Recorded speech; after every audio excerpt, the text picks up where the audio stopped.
तो हेलो बच्चा लोग, कैसे हो आप लोग? आई होप अच्छे होगे, एकदम मजे में होगे और ढेर सारी अभी इस वक्त प्रैक्टिस कर रहे होगे, चाहे वो कोई से भी बच्चे हो। लेकिन हर जगह से बच्चे कोने कोने से एकदम प्रैक्टिस कर रहे होंगे अपने कॉम्पिटिटिव एग्जाम की, चाहे वो जेई हो, नीट हो, सीयूईटी हो, कुछ भी हो। आप सभी इसी प्रैक्टिस में लगे होगे। तो फिर इस प्रैक्टिस को और आगे बढ़ाने के लिए मैं आज ले आई हूँ फिर आपके लिए एक पी ब्लॉक वाला एलिमेंट्स का सेशन। तो हमने जो क्लास 12 था उसका एनसीईआरटी सेशन कंप्लीट कर दिया था और साथ में अब हमारा जो है वो 11th क्लास का पी ब्लॉक एलिमेंट्स का सेशन बचा था। तो मैंने सोचा कि क्यों ना इसको भी सेशन को पूरा कर लिया जाए। तो इसी NCERT line by line series का एक और नया लेक्चर जो है वो आप लोगों के सामने आएगा। एंड स्टिल अगर आपको पी ब्लॉक से छोटे मोटे डाउट है तो वो क्लियर हो जाएंगे। अगर कोई बच्चा ये चाहता है कि जो वो पी ब्लॉक से एनसीईआरटी नहीं पढ़ना चाहता तो उसका भी सॉल्यूशन मैंने दिया है इसी चैनल पे। आपको जो है वो 30 पेजेस का लेक्चर मिल रहा होगा। वो मैंने पहले ही वो चीज आपको आपके लिए अपलोड की थी, दैट इज पी ब्लॉक, जो कि मेरे खुद के नोट्स थे जिसमें 11th और 12th दोनों था। और पूरा 11th और 12th सिर्फ 30 पेजेस में मैंने कवर अप करा था विद पी ब्लॉक। और उसमें एक पॉइंट भी ऐसा नहीं था जो कि मैंने वहां पे एनसीईआरटी का नहीं लिखा था। हर एक सिंगल पॉइंट, एक छोटे से छोटा पॉइंट भी जो था मैंने वहां पे मेंशन करा था आप लोगों के लिए, ताकि आप जो है जिन बच्चों को एनसीईआरटी पढ़ने में ये लगता है कि पी ब्लॉक की बहुत ज्यादा टाइम लगेगा, तो उन बच्चों के लिए वो चीज है। अगर आपको वो पसंद है तो आप वो देख सकते हो, एंड अगर आपको ये पसंद है तो ऑफकोर्स ये देख सकते हो। इससे भी आपको समझ आ जाएगा। तो फिर स्टार्ट करते हैं पी ब्लॉक वाला चैप्टर। तो देखो, जो क्लास 11th है वो वाले पी ब्लॉक तो बहुत इजी है, क्लास 12th वाला भी इजी है, लेकिन 11th वाला उससे ज्यादा इजी है। अब इसमें कुछ कुछ से टर्म्स होते हैं। अब हमें पता है कि क्लास 11th में हम सिर्फ दो ही टॉपिक पढ़ेंगे, दैट इज योर 13th वाला ग्रुप एंड 14th वाला ग्रुप, ब्रोगोलोन family and your carbon family, सिर्फ दो। तो इसके साथ हम ये कहते हैं, देखो पी ब्लॉक के एलिमेंट्स में सबसे पहले ये कुछ कुछ यहाँ पे, ये मेरे खुद की एनसीईआरटी है, तो इसमें जो जो चीज मेरे को इंपॉर्टेंट लगी है वो मैंने पहले ही अंडरलाइन कर रखी है। अगर आप चाहो तो इसका पीडीएफ डाउनलोड कर सकते हो मेरे ही डिस्क्रिप्शन से। साथ में इसके साथ आपको डीपीपी भी मिल रही होगी, तो उस डीपीपी को भी आप सॉल्व कर सकते हो। तो अब देखो, पी ब्लॉक की कहानी कहाँ से स्टार्ट होती है कि पी ब्लॉक एलिमेंट जो है वो द लास्ट इलेक्ट्रॉन एंटर, यानी जो पी ब्लॉक एलिमेंट है, अब आपको भी पता है कि जब कोई सा भी लास्ट इलेक्ट्रॉन जो होगा, जब वो पी ऑर्बिटल में घुस रहा होगा, तो उसी को हम क्या कह देते हैं, दैट इज योर कि वो पी ऑर्बिटल में घुस रहा है। अब जब हम ये बात समझते हैं तो ये कहते हैं कि the number of P orbital is 3, and जो नंबर ऑफ पी ऑर्बिटल होगा वो 3 होता है, क्योंकि आपको भी पता है कि जब हम mainly D and F block कर रहे थे तो उस वक्त भी हमने पी का बिल्कुल देखा था। तो नंबर ऑफ ऑर्बिटल इसके अंदर कितने होते हैं, 3 होते हैं, बिल्कुल सही बात है। फिर ये कहते हैं कि the maximum number of electron that can be accommodated in the P electron is 6। इसके अंदर कितने इलेक्ट्रॉन आ सकते हैं, एट मैक्सिमम 6 इलेक्ट्रॉन आ सकते हैं। पहले हाफ फिल्ड करो एंड देन फुल्ली फिल्ड करो। ये एक रूल किसका था, एटॉमिक स्ट्रक्चर में आपके ऑप्शंस है, दैट इज और Pauli exclusion principle, Hund's rule, and as well as one is your what, azimuthal constant. ये सारे आपके एग्जांपल है। अब आप इन सब में से मेरे को कमेंट करके बता सकते हो कि ये रूल जो था, पहले हाफ फिल्ड करो फिर फुल्ली फिल्ड करो, ये किन्होंने दिया था। फिर इन्होंने बोला कि देखो, जो आपका 6 ग्रुप है वो पी ब्लॉक के एलिमेंट्स के अंदर ही आता है, दैट इज 13 से लेकर के पूरे 18th ग्रुप तक। अब जो है हम इसकी इलेक्ट्रॉनिक कॉन्फ़िगरेशन पे थोड़ा सा ध्यान देंगे, रिमेंबर करेंगे। तो पहले आएगा आपका s sub shell and then you will got your p sub shell. Simple सा है, कुछ भी नहीं है, बस ये ध्यान रखना कि आपको ये करते वक्त हीलियम भाई साहब को साइड कर देना है, हीलियम को इसमें नहीं लिखना है, क्योंकि हीलियम होता है जैसे हाइड्रोजन है परेशान करने वाला, तो हीलियम ने सोची तो मैं भी कर लेता हूँ परेशान, क्योंकि दोनों है साइड वाइज वाले एलिमेंट, इस वजह से। फिर इसके बाद ये कहते हैं, अब देखो यहाँ से ये वाली लाइन इंपॉर्टेंट होगी, जब भी मैंने मार्क करा है, that is the maximum oxidation state shown by the p block element is equal to the total number of the valence electron. यानी कि जितने भी वैलेंस इलेक्ट्रॉन है, अब चलो, अब इतनी बात कर ही रहे हैं हम, तो कार्बन का ही चलो लिख लेते। तो हमें पता है कि जो आपका कार्बन है उसका एटॉमिक नंबर होता है 6, and that is your 1s2 2s2 and 2p4। इन लोगों का कहना ये है कि जितना इसका लास्ट सब शेल में इलेक्ट्रॉन प्रेजेंट है, ये इस एट मैक्स उतना ऑक्सीडेशन स्टेट शो कर सकता है। तो कार्बन एट मैक्सिमम आपका +4 ऑक्सीडेशन शो कर सकता है। तो ये सारे के सारे आपके जो पी ब्लॉक के एलिमेंट है सब के लिए वैलिड होगा। ऐसा नहीं है कि हम 11th में पढ़ रहे हैं तो 11th वालों के लिए वैलिड होगा, सबके लिए वैलिड होगा। फिर इन्होंने बोला the number of possible oxidation state increases towards the right of the periodic table. यानी कि जैसे हम राइट की तरफ मूव करते हैं, ये है मेरा राइट हैंड, राइट की तरफ मैं मूव करूंगी तो उतने ज्यादा एलिमेंट का ऑक्सीडेशन स्टेट क्या होगा, बढ़ रहा होगा। ऐसा नहीं है कि राइट की तरफ मूव करने पे वो घटेगा। हमने डी एंड एफ ब्लॉक में भी कुछ पढ़ा था। डी एंड एफ ब्लॉक में हमने पढ़ा था कि जब हम राइट की तरफ बढ़ते हैं तो आपका मैग्नीज तक वो चीज बढ़ती है, एंड देन मैग्नीज के बाद फिर वो घटती जाती है आपके एंड तक, दैट इज और जिंक के केस में फिर वो घटती है, दैट इज और डी ब्लॉक वाला एलिमेंट। लेकिन ये है पी ब्लॉक, तो पी ब्लॉक में तो एक ही चेंज होगा कि बढ़ेगी तो बस बढ़ेगी। फिर ये कहते हैं but normally but not necessarily differ from total number of valence electron by unit of 2।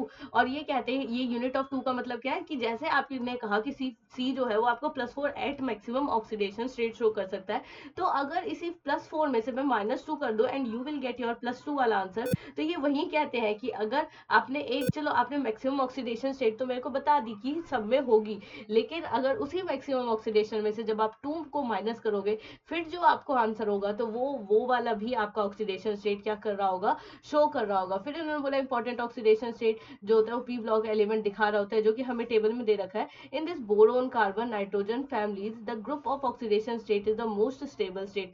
सही बात है, जो आपका ग्रुप होता है, किसका मतलब जो आपका मेनली ग्रुप होता है ऑक्सीडेशन स्टेट का, वो बहुत ज्यादा स्टेबल होता है, बहुत ज्यादा बढ़िया होता है। किसके लिए, फॉर हल्के वाले इलेक्ट्रॉन के लिए in the group. However the oxidation state 2 unit less then, ये 2 यूनिट लेस देन वाला कंसेप्ट आई थिंक अब आपको क्लियर हो गया होगा। तो इन्होंने बोला become progressively more stable for the heavier element in each group. अब क्योंकि आपके, अगर आपके एनसीईआरटी में हाईलाइट नहीं करा है, कोई इशू नहीं है, आप मेरे ही पीडीएफ से पढ़ लेना, उसमें कोई दिक्कत नहीं है, आपको मेन पढ़ने से मतलब होना चाहिए। अब आ गया हमारा इनर्ट पेयर इफेक्ट, इस चैप्टर का सबसे ज्यादा इंपॉर्टेंट टॉपिक, दैट इज और inert pair effect. Inert pair effect है, इनर्ट पेयर इफेक्ट की कहानी बिल्कुल इसके नाम पे बेस्ड है। That is inert pair effect जो है वो आपसे साफ साफ कहता है भाई कि मेरा नाम 3 शब्दों में बना है तो मैं 3 प्रॉपर्टी कंटेन करूंगा, दैट इज मैं इनर्ट रहूंगा।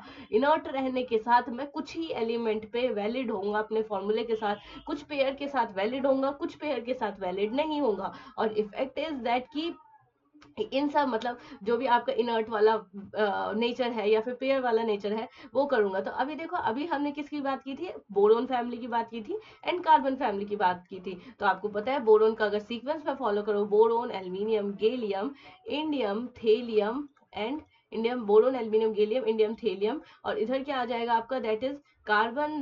कार्बन के बाद क्या आएगा, कहे सीता जी, कहेंगी कौन, कहेंगी सीता जी, ठीक है, कहेंगी सीता जी, सुनेंगे कौन, प्रभु जी। तो ये वाला सीक्वेंस रहेगा। फाइन, अब इसमें लास्ट वाले एलिमेंट को, एक और इसका भाई जो होता है कार्बन के बगल वाला एलिमेंट, और नाइट्रोजन। तो चलो नाइट्रोजन बुरा मान जाएगा, नाइट्रोजन को भी बुलाओ।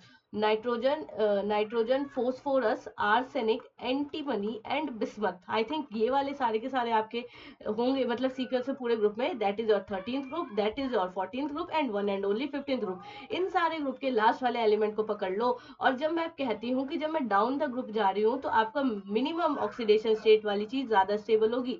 यानी कि अगर मैं ये कंपैरिजन करूँ कि थेलियम का +1 ज्यादा स्टेबल होगा या फिर बोरोन का +1 ज्यादा स्टेबल होगा, तो आपका कहने का मतलब ये होगा कि जो थेलियम भाई साहब है उसका जो +1 होगा वो ज्यादा स्टेबल होगा एज कम्पेयर कि आपका बोरोन जो है उसका +1 जो होगा वो ज्यादा स्टेबल होगा। ठीक है, तो इसका आंसर क्या चला जाएगा, यही। अब इनर्ट पेयर इफेक्ट यही कहता है कि जब हम नीचे जा रहे हैं तो जितना कम ऑक्सीडेशन स्टेट होगा वो चीज उतनी स्टेबल होगी। इसका मतलब तो ये हुआ कि बोरोन का, अगर मैंने आपसे क्वेश्चन किया बोरोन का +3 ज्यादा स्टेबल होगा या फिर थेलियम का +3 ज्यादा स्टेबल होगा, तो फिर आप लोग सिंपल से मेरे को मेंशन करके क्या बताओगे कि मेरा तो बोरोन का +3 जो होगा वो ज्यादा स्टेबल होगा, क्योंकि मैंने कहा कि नीचे जाने पर आपका कम ऑक्सीडेशन स्टेट वाली ज्यादा स्टेबल है और ऊपर रहने पर जो ज्यादा ऑक्सीडेशन स्टेट वाली ये चीज है वो ज्यादा स्टेबल है। तो आप इस हिसाब से भी जो है इस चीज को समझ सकते हो, कर सकते हो। तो दैट इज बोरोन हो गया। फिर कार्बन की भी कहानी कुछ ऐसे ही है, सिंपल, आपका पीबी का +2 ज्यादा स्टेबल होगा एंड बिस्मथ का +3 ज्यादा स्टेबल होगा एंड नाइट्रोजन में तो ज्यादा हो सकता है। यही केस आपको बाकी एलिमेंट में भी देखने को मिलेगा, जैसे गैलियम के ऊपर वाले सारे एलिमेंट का ऑक्सीडेशन स्टेट ज्यादा,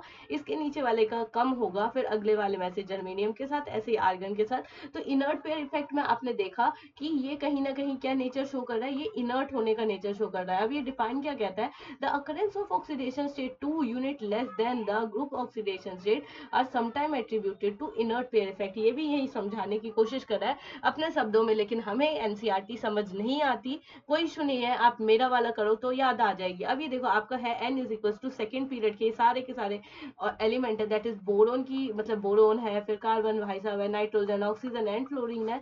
यही चीज आपको यहाँ पे नीचे भी मेंशन होगी, boron, carbon, nitrogen, oxygen and then fluorine and then helium. अब इसमें ये सिंपली क्या कहेंगे कि सबसे पहले तो इन्होंने नाम लिखा, इसमें पी ब्लॉक तो इतना बढ़िया है ना कि कभी भी कोई बच्चा पी ब्लॉक का तो एटलीस्ट इलेक्ट्रॉनिक कॉन्फ़िगरेशन कभी गलत नहीं कर सकता।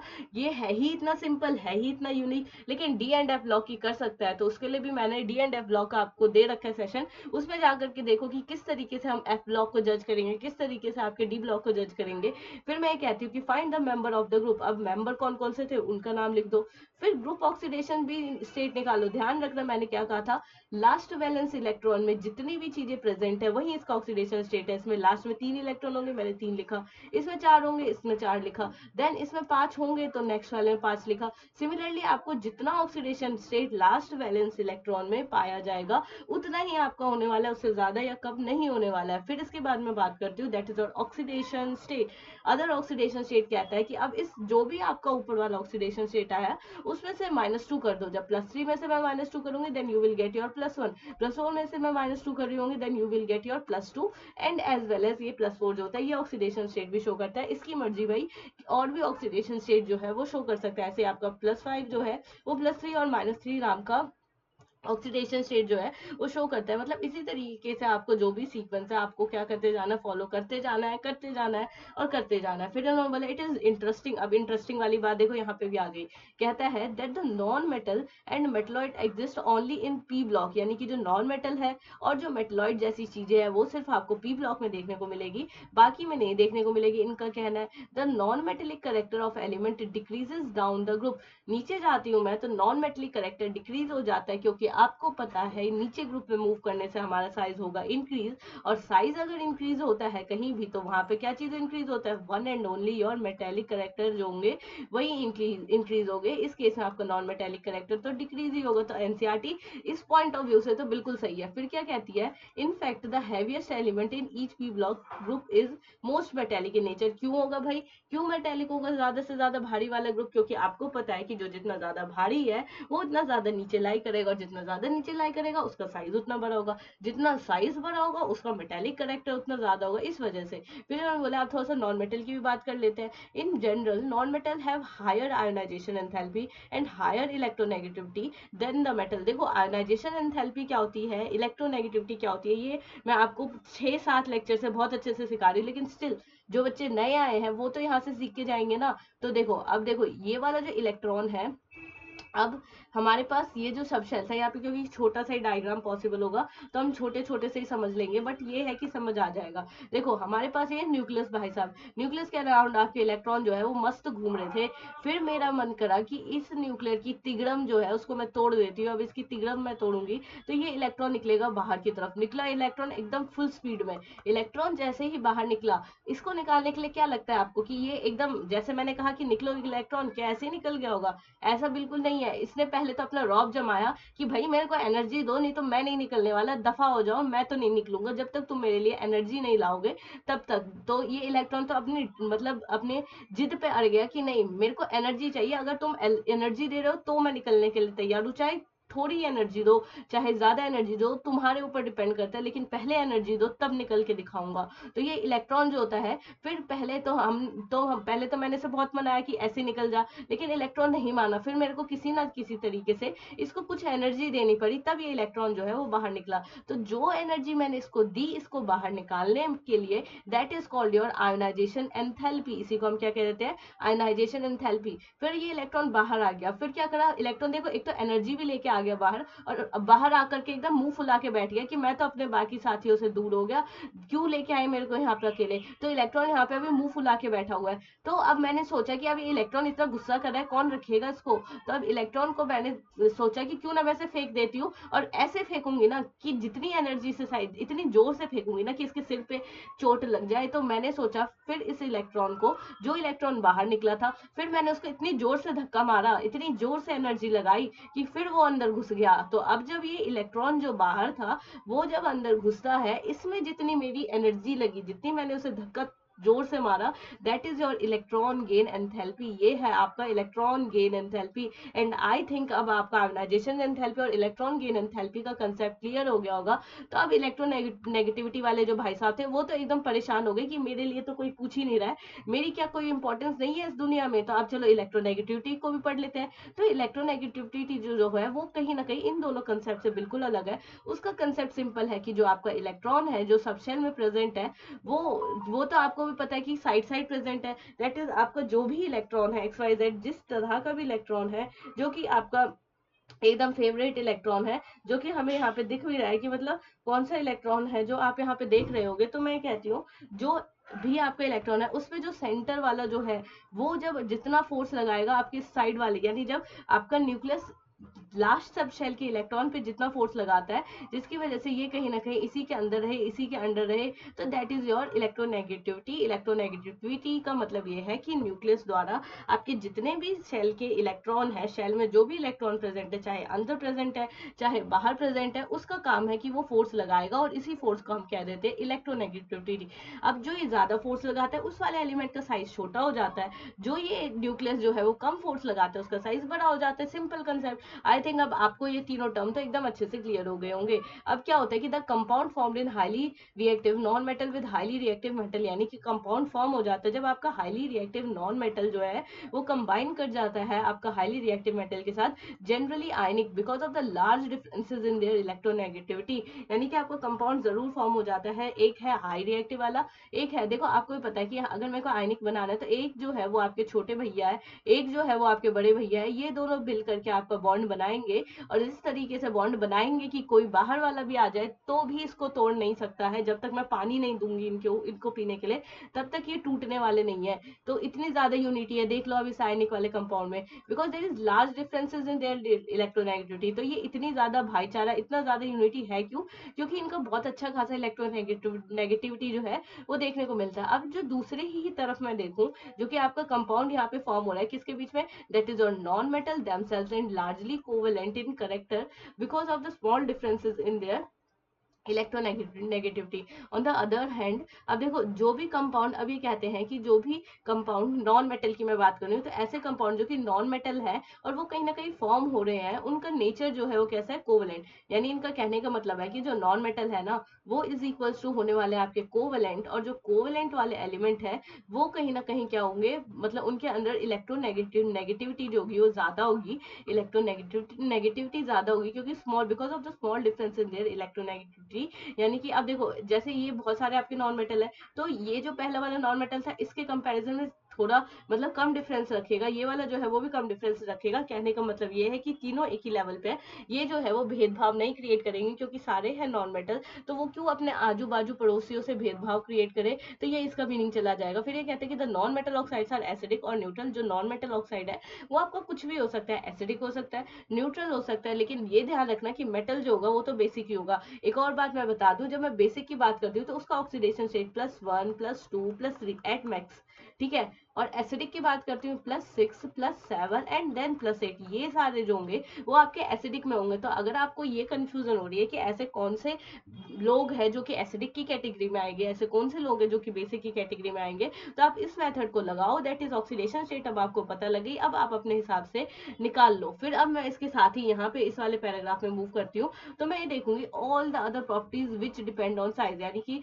First in the size and all the other property, जो कि किस पे डिपेंड कर रहा होता है, इसी साइज पे डिपेंड कर रहा होगा। The second important difference which applies only to the p block element arises from the effect of d orbital, यानी कि जो दूसरा सबसे बड़ा डिफरेंस देखने को मिलता है मेरे को पी ब्लॉक वाले एलिमेंट के अंदर, वो ये मिलता है, arises from the effect of d orbital, यानी कि जो पी ब्लॉक की कहानी है वो कैसे डी ऑर्बिटल से कनेक्टेड है in the valence shell of heavier element starting from the third period onwards and the lack in second period elements. यानी कि ये कहते हैं कि देखो हमारे पास अलग अलग पीरियड है, अब उस अलग अलग पीरियड में क्या होता है कि जो आपका सेकंड पीरियड है उसमें तो सिर्फ और सिर्फ आपके पी ब्लॉक के एलिमेंट है, तो मेरे को कोई दिक्कत नहीं हुई। लेकिन जैसे ही मैं आपके थर्ड पीरियड में मूव करती हूँ, वहां पे आपका पी ब्लॉक भी है, डी ब्लॉक भी है, और जब पी ब्लॉक और डी ब्लॉक आ गए तब मेरी दिक्कतें बढ़नी स्टार्ट हो गई। अब इसको दिक्कत क्या हुई वो अब आगे इन्होंने लिखा होगा, the second period elements of p group start from boron से स्टार्ट होता है, बिल्कुल सही बात है, and restricted to the maximum covalency of 4। Boron से स्टार्ट होकर के जितने भी इसके आगे के लोग पीरियड में लग रहे हैं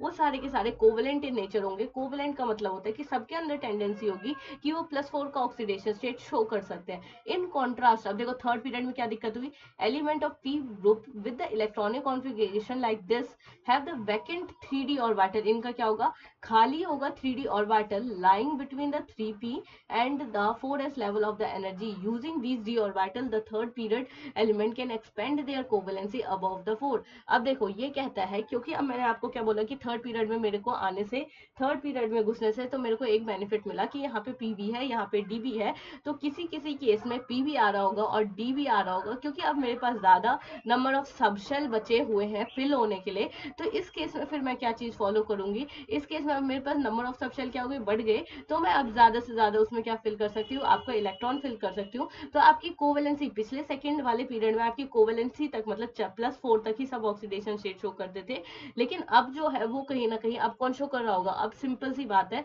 कि अब जो है वो आपका शो करेगा सिर्फ और सिर्फ आपका +4 से भी ज्यादा ऑक्सीडेशन स्टेट मतलब शो हो सकता है, मेरा ये कहने का मतलब है। तो देखो बोरोन के केस में तो +4 ही शो करेगा क्योंकि बोरोन तो ऊपर लाई करता है। अब एल्यूमिनियम जो है, एल्यूमिनियम के केस में आपका ऑक्सीडेशन स्टेट ज्यादा भी हो सकता है।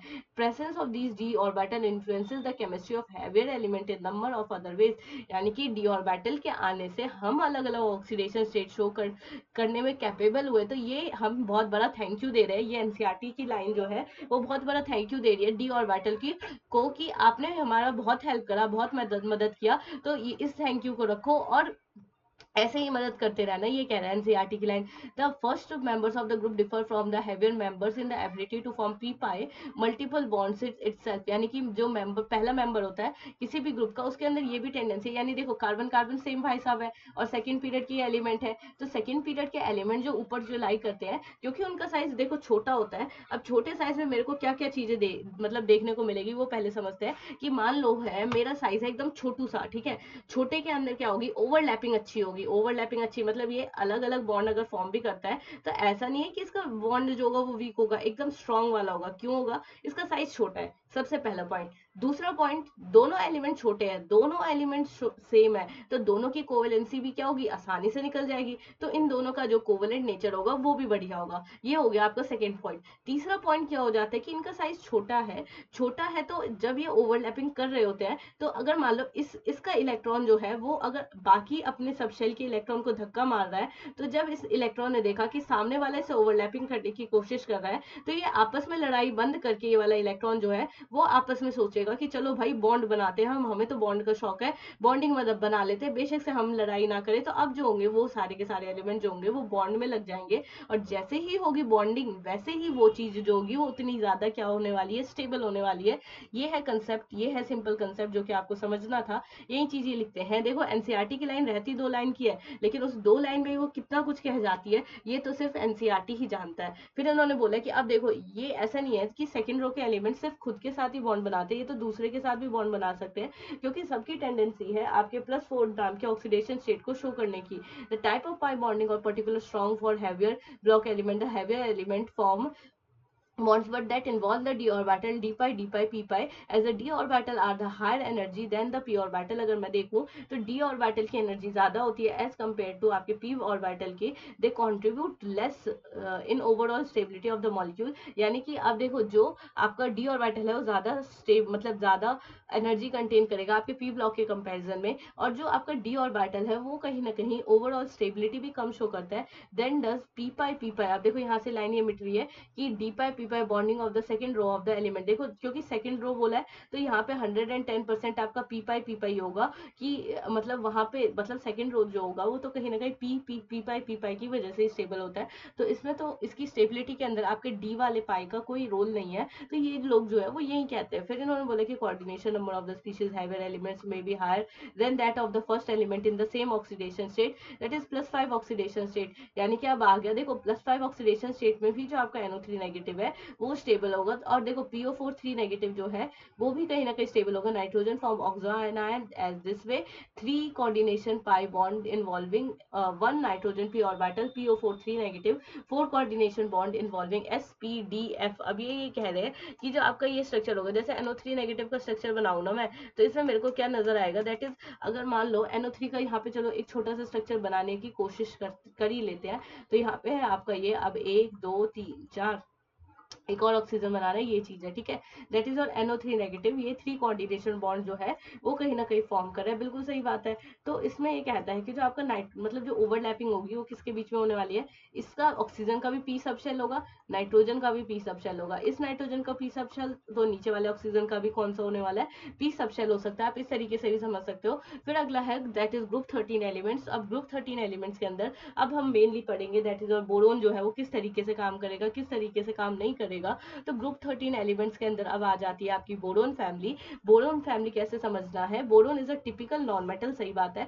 Aluminium is a metal but show many chemical similarities as boron and gallium, indium and thallium are almost exclusive metallic character. अब इन्होंने ये इसमें सबका इंट्रोडक्शन दिया कि ये बोरोन जो है वो मतलब देखो जब कोई घर पे आता है तो उसमें सबको इंट्रोडक्शन दिया जाता है ना कि ये छोटा बच्चा है, ये बड़ा बच्चा है, ये शरारती बच्चा है। तो अब हम भी बोरोन की जब फैमिली के बारे में बात कर रहे थे तो हमने सबका इंट्रोडक्शन दिया कि बोरोन जो है वो नॉन मेटल है, बोरोन जो है वो छोटा है, इससे थोड़ा बड़ा जो है वो एल्यूमिनियम है। तो इस तरीके से हम यहाँ पे क्या कर रहे हैं, सबका इंट्रोडक्शन करवा रहे हैं। अब जो यहाँ पे ये फॉर्मूला लिखे हैं ये बहुत ज्यादा इंपॉर्टेंट है, तो आप इसको बिल्कुल स्किप मत करना। आपको ये फॉर्मूला बिल्कुल टिप्स पे याद होना चाहिए कि बोरेक्स जो है उसका क्या होता है Na2B4O7.10H2O, कैरिनाइट जो होता है वो Na2B4O7 4H2O। और फिर ये दोनों फॉर्मूले जो है वो इजी है। फिर इसके आगे मैं कहती हूँ देखो ये कोई इंपॉर्टेंट नहीं है, ये इंपॉर्टेंट है कि जो आपका बोरोन है उसके 2 आइसोटोप फॉर्म होते हैं, ये दोनों आइसोटोप जो होंगे वो फॉर्म होंगे। फिर ये कहते हैं कि aluminium is the most abundant metal, सही बात है, बिल्कुल सही बात है। अब जो एल्यूमिनियम है वो आपका सबसे ज्यादा अबंडेंट मेटल है। थर्ड मोस्ट अबंडेंट एलिमेंट जो है इन द अर्थ क्रस्ट, यानी कि सबसे ज्यादा अबंडेंट एलिमेंट जो है वो आपका एल्यूमिनियम है। फिर एल्यूमिनियम के बाद जो है वो कौन सा है, नहीं, ये कहता है कि ऑक्सीजन जो है वो सबसे ज्यादा अबंडेंट है। आप इसके परसेंटेज को जज करो, ऑक्सीजन सबसे ज्यादा अबंडेंट है। फिर ऑक्सीजन के बाद कौन सबसे ज्यादा अबंडेंट है, आपका silicon, and then at last आपका एल्यूमिनियम है। तो मतलब यही सीक्वेंस जो होगा वो आपका फॉलो हो रहा होगा। फिर ये कहते हैं कि आप चलो इतना फॉर्मूला याद करे ही हो तो थोड़ा सा और याद कर लो। तो ये कहते हैं कि बॉक्साइड का फॉर्मूला ये होगा, ये भी लर्न करो। क्रायोलाइट का फॉर्मूला ये होगा, ये भी लर्न करो। क्रायोलाइट का तो आई थिंक आप लोगों को याद होगा क्योंकि क्रायोलाइट का फॉर्मूला हम कोऑर्डिनेशन कंपाउंड में भी बहुत अच्छे तरीके से पढ़ते हैं। अब gallium, indium, thallium are less abundant element in the nature, ये एक ऐसे एलिमेंट है जो कि लेस अबंडेंट है इस नेचर के अंदर। तो आप इसको भी समझ सकते हो कि गैलियम है, इंडियम है और थेलियम है। जितनी भी मैं हाइलाइटर से मार्क कर रही हूँ लाइन, वो सारी की सारी लाइनें जो है वो आपके लिए बहुत इंपॉर्टेंट है। तो इसको आप बिल्कुल भी क्या नहीं करना, मिस नहीं करना। फिर इसके बाद जो है वो मैं अगर अगर थोड़ा सा आगे बढ़ती हूँ तो दैट इज आयनाइजेशन एंथैल्पी। तो देखो मैं ये कहना चाहती हूँ कि जो आपका ये वाला एलिमेंट है, ये 13th और 14th वाला एलिमेंट है, इसमें तो ज्यादा एक्सेप्शन केस भी नहीं देखने को मिलते। तो ये हुआ ना इतना अच्छा ग्रुप। अब देखो डी ब्लॉक का मैं पढ़ने बैठ जाऊं, उसमें तो एक्सेप्शन से इतना भरा हुआ है कि मेरे को फुर्सत नहीं मिलेगी उसके एक्सेप्शन को बताते हुए। लेकिन पी ब्लॉक जो है वो मतलब ठीक ठीक सा है, मेनली 13th और 14th ग्रुप, ज्यादा एक्सेप्शन तो ये दिखाता नहीं। अब इलेक्ट्रॉनिक कॉन्फ़िगरेशन तो एकदम कॉमन सी है, ये एक बार आप खुद से पढ़ना, वैसे पढ़ने की जरूरत नहीं है, अगर आती है तो स्किप करो। एटॉमिक रेडियाई क्या होता है, नीचे जाने पर बढ़ता है। लेकिन एक एक्सेप्शन केस है। देखो नॉर्मली क्या होता है, अगर मैं बात करूं, अगर सीक्वेंस की पूरी बात करूं तो बोरोन है, एल्यूमिनियम है, गैलियम है, इंडियम है एंड थेलियम है, ठीक है। तो नॉर्मली क्या होना चाहिए था, गैलियम का साइज बड़ा होना चाहिए था आपके एल्यूमिनियम के कंपैरिजन में। लेकिन गैलियम जो है उसका साइज होता है वो कहीं ना कहीं क्या हो जाता है, छोटा हो जाता है। क्यों छोटा होता है, इस वजह से छोटा होता है क्योंकि इन्होंने भी लिखा होगा, देखो variation in the inner core of the electronic configuration, the presence of additional 10d electron offer more poor screening effect. अब देखो मैंने आपको क्या कहा था कि जो आपका बोरोन है, एल्यूमिनियम है एंड गैलियम है। अब गैलियम में दिक्कत क्या हुई, जैसे ही हम गैलियम पे आते हैं वैसे ही अब इसका डी ऑर्बिटल जो है वो भी आने लगता है। और जैसे ही डी ऑर्बिटल आएगा, आपको पता है कि डी ऑर्बिटल के केस में क्या होता है, पुअर स्क्रीनिंग इफेक्ट होता है। एंड जो जेड इफेक्ट होता है वो सबसे ज्यादा होता है। जेड इफेक्ट की वजह से उसका साइज क्या हो जाएगा, छोटा हो जाएगा। अब स्क्रीनिंग इफेक्ट क्या होता है वो भी हम यहाँ पे थोड़ा सा समझ लेंगे यहाँ पे इस कॉर्नर में। तो स्क्रीनिंग इफेक्ट क्या होता है कि देखो जब मैंने क्या कहा था, ये इलेक्ट्रॉन इधर रिवॉल्व कर रहे हैं, सब इलेक्ट्रॉन जो है वो मस्जिद में रिवॉल्व कर रहे हैं। फिर क्या हुआ कि जब ये इलेक्ट्रॉन रिवॉल्व कर कर रहे थे, तो अब आप देख रहे हो इस इलेक्ट्रॉन के बीच का जो डिस्टेंस है वो कम है, तो ये इलेक्ट्रॉन क्या दूसरे इलेक्ट्रॉन को कभी चाहेगा? कभी नहीं चाहेगा। तो जो एक इलेक्ट्रॉन जस्ट दूसरे इलेक्ट्रॉन को धक्का मारता है, that is your screening effect. ये इलेक्ट्रॉन मतलब इसके अंदर इतनी ताकत है कि ये तो अपने सेल वाले को तो रिपेल कर ही रहा होगा, और जो बाहर वाला सब शेल है उस वाले में जो इलेक्ट्रॉन है वो भी आपस में, ये दोनों जो पास वाले हैं यानी ये वाला इलेक्ट्रॉन और ये वाला इलेक्ट्रॉन, ये दोनों भी जो है वो लड़ने में एकदम मगन होंगे, बिना सोचे हुए कि न्यूक्लियस पे क्या बीतेगी जो हमारे लिए फोर्स लगा रहा है। तो ये दोनों इलेक्ट्रॉन इंडिविजुअली भी लड़ सकते हैं, ये दोनों लड़ सकते हैं इंडिविजुअली भी, या फिर ये दो सब शेल जो है उसके बीच में भी लड़ाई हो सकती है। तो ये जो इलेक्ट्रॉन इलेक्ट्रॉन के बीच की जो लड़ाई है उसी को हम क्या कहते हैं? स्क्रीनिंग इफेक्ट कह देते हैं। तो इसको शांत करने के लिए आपका जो आता है फिर न्यूक्लियस को आता है गुस्सा, और न्यूक्लियस ने इतना जम के फोर्स लगाया ना इन सारे इलेक्ट्रॉन पे, फिर सारे इलेक्ट्रॉन चुप बैठ जाते हैं। इसलिए हम कहते हैं कि जो डी ऑर्बिटल है उसके केस में आपका जो मेनली न्यूक्लियस का फोर्स लगता है वो ज्यादा होता है, यही इसका मेन रीजन है। फिर अगर मैं इसके साथ अगर आगे बढ़ जाती हूँ तो मैं यहाँ पे कहती हूँ दैट इज आयोनाइजेशन एंथैल्पी। तो आयोनाइजेशन एंथैल्पी वैल्यू जो होता है वो अगर मैं एक्सपेक्ट करूँ from the general trend do not decrease smoothly, बहुत तेजी से डिक्रीज करता है। देखो आयोनाइजेशन एंथैल्पी का ऑर्डर क्या होगा वो मैंने यहाँ पे बहुत अच्छे से लिखा हुआ है। अब ये आपको देर है तो सिर्फ याद करने की देर है। अब रीजन वही होगा कि गैलियम में ज्यादा आयोनाइजेशन एंथैल्पी दिखाई देगी क्योंकि इसका साइज छोटा है, स्क्रीनिंग इफेक्ट की वजह से और पुअर स्क्रीनिंग इफेक्ट की वजह से, साथ में ज्यादा जेड इफेक्टिव लगने की वजह से। तो यहीं पे आपका जो होगा वो डिसऑर्डर बस क्रिएट होगा, बाकी सब तो आपका जो नॉर्मल था वो नॉर्मल ही होगा, उसमें कोई इशू नहीं है। अब देखो ज्यादातर आपका जो इंडियम और थेलियम है, आप ये कहोगे कि थेलियम का क्यों ज्यादा आयोनाइजेशन एंथैल्पी है, तो इसमें भी वही रीजन जाएगा। अब क्योंकि हम नीचे मूव करते हैं तो वहां पे लगता है लेंथेनॉइड कॉन्ट्रैक्शन, तो लेंथेनॉइड कॉन्ट्रैक्शन की वजह से भी बहुत ज्यादा साइज छोटा होता है, तो इसका रीजन जो होगा वो यहाँ पे ये आ जाएगा। फिर अगला है इलेक्ट्रोनेगेटिविटी। इलेक्ट्रोनेगेटिविटी जो होगी वो तो हमें मतलब एक नॉर्मल सा ऑर्डर देखने को मिलेगा, noticeable difference between them, this is because of the discrepancies in atomic size of the element। मतलब ये कहते हैं कि जो इलेक्ट्रोनेगेटिविटी है जैसे आपने सोचा था बिल्कुल वैसे ही होगी। आपने सोचा था नीचे जाने पर साइज इंक्रीज होता है तो होगा, नीचे जाने पर इलेक्ट्रोनेगेटिविटी डिक्रीज होती है तो होगा, ये वही कहते हैं। फिर अगला जो है वो फिजिकल प्रॉपर्टी है। फिजिकल प्रॉपर्टीज तो वैसे भी इजी होती है। फिजिकल प्रॉपर्टीज में ये लिखा होगा कि जो छोटे एलिमेंट है उनका हायर मेल्टिंग पॉइंट होगा, हायर बॉइलिंग पॉइंट होगा, और जो बड़े भाई साहब है उनकी कंडक्टिविटी जो होगी वो ज्यादा से ज्यादा होगी। फिर इसके बाद अगर मैं थोड़ा सा और आगे बढ़ती हूँ, it exist in state during the summer, it's high boiling point makes it's useful material for measuring high temperature, density of the element increases down the, यानी कि आपको पता है कि नीचे जाने पर साइज बढ़ता है, और मैंने पहले ही कहा था कि जिसका जितना ज्यादा मॉलिक्यूलर मास उसकी डेंसिटी उतनी ही ज्यादा, ये वही लाइन रिप्रेजेंट करते हैं। अब थोड़ी सी ऑक्सीडेशन स्टेट पे बात करते हैं। तो देखो मैंने जो आपको बच्चे अभी ऑक्सीडेशन स्टेट पीछे पढ़ा था इनर्ट पेयर इफेक्ट में, वही ऑक्सीडेशन की कहानी अब इन्होंने यहाँ पे डिटेल में दी है।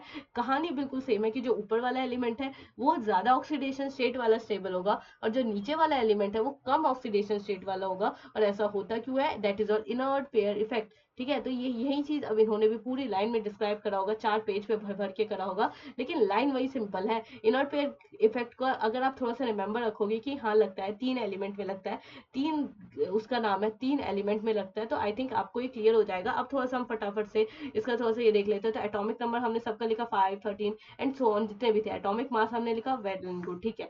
फिर इसके बाद इलेक्ट्रॉनिक कॉन्फ़िगरेशन लिखा, ये भी सही है। एटॉमिक रेडियस लिखा, ये भी सही है क्योंकि ये भी एकदम इजी सा फैक्टर है। आयनिक रेडियस लिखा, ये भी सही है। सारे इजी आ रहे हैं ऐसा लग रहा है। चलो थोड़ा और आगे पढ़ते हैं। तो आयनिक रेडियस लिखा, ये भी ठीक है, नीचे जाने पर इंक्रीज होगा। आयोनाइजेशन एंथैल्पी लिखा। अब आयोनाइजेशन एंथैल्पी के केस में एक पहला एनर्जी, एक दूसरा एनर्जी, एक तीसरा एनर्जी।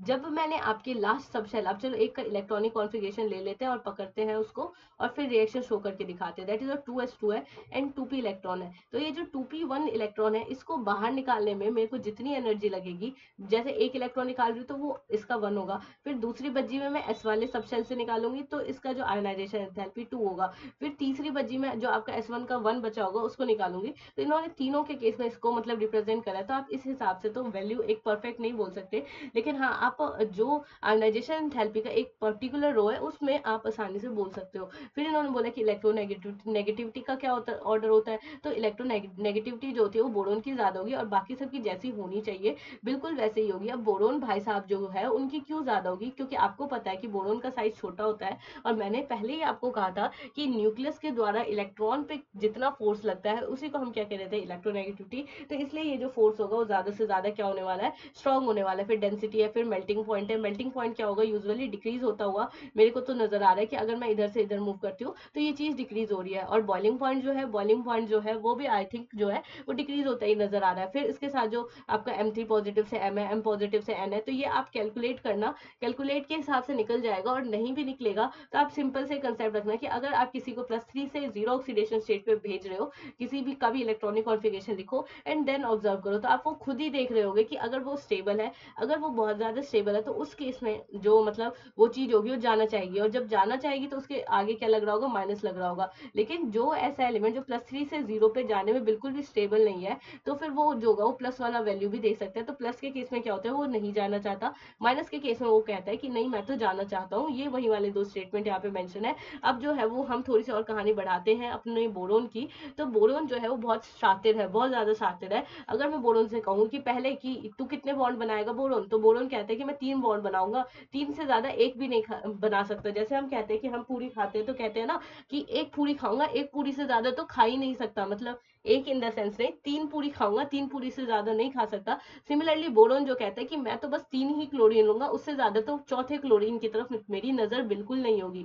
लेकिन जब बोरोन ने देखा कि जो आपका अमोनिया था उसके पास तो 1 पेयर का इलेक्ट्रॉन प्रेजेंट है, तो जब आपका 1 पेयर का इलेक्ट्रॉन प्रेजेंट है तो बोरोन भाई साहब से रहा नहीं गया, उसने तुरंत इसको धर लिया। और इस तरीके से धरा कि ये वाला बॉन्ड जो होता है वो आपका कोऑर्डिनेशन बॉन्ड के फॉर्मेट में इसने बना लिया। तो बोरोन जो होता है वो मैक्सिमम ऑक्सीडेशन स्टेट +4 तक शो कर सकता है, लेकिन मेनली ज्यादातर वो +3 तक शो करता है। इस स्ट्रक्चर को हम क्या कह देते हैं, टेट्राहेड्रल। तो इसी की कहानी इस वाले पैराग्राफ में लिखी होगी, आप पढ़ोगे तो आप समझ सकते हो कि क्या है। अब इसी तरीके से आपके एल्यूमिनियम भाई साहब, देखो एल्यूमिनियम भाई साहब तो चलो फिर भी बड़े हैं बोरोन से, बोरोन एल्यूमिनियम। अब देखो एल्यूमिनियम तो वैसे भी बड़े हैं, तो वो तो कितने भी बॉन्ड बना सकते हैं, इनकी मर्जी। तो ये जो है वो देखो 1 2 3 अभी ये, लेकिन इन्होंने 3 ही बॉन्ड बनाया है, ये ध्यान रखना। क्योंकि ये वाला जो क्लोरीन है वो दोनों के बीच में शेयरिंग है। जब शेयरिंग होगा तो आधा क्लोरीन इनका इधर से, आधा क्लोरीन इनका इधर से, तो ये दोनों क्लोरीन मिल करके क्या हो गए, एक क्लोरीन हो गए। और 3 बॉन्ड ये बनाएंगे। और इस साइड भी सिमिलरली सेम ही कहानी जो है वो मूव ऑन होती है। फिर इसके बाद जो है वो थोड़ा सा इन्होंने OH4 नेगेटिव, अब यही बात इन्होंने भी कही है कि अगर मैं बात करूँ एल्यूमिनियम के, अगर वाटर के साथ बात करूँ तो इनके पास भी टेंडेंसी होती है कि +4 तक भी आपका, मतलब +4 तो नहीं, अगर मैं इसको पूरा सॉल्व करूँ then you will get as M जो एल्यूमिनियम होता है वो +3 ऑक्सीडेशन स्टेट शो करेगा। इस केस में +3 ऑक्सीडेशन स्टेट शो करता है। और अगर ये +3 ऑक्सीडेशन स्टेट शो कर रहे हैं तो इनका स्ट्रक्चर जो होगा वो कैसा होने वाला है, aluminium chloride is acidified with solution octahedral this ion in this complex the 3D orbital of aluminium are involved and the hybridization state of aluminium is this one।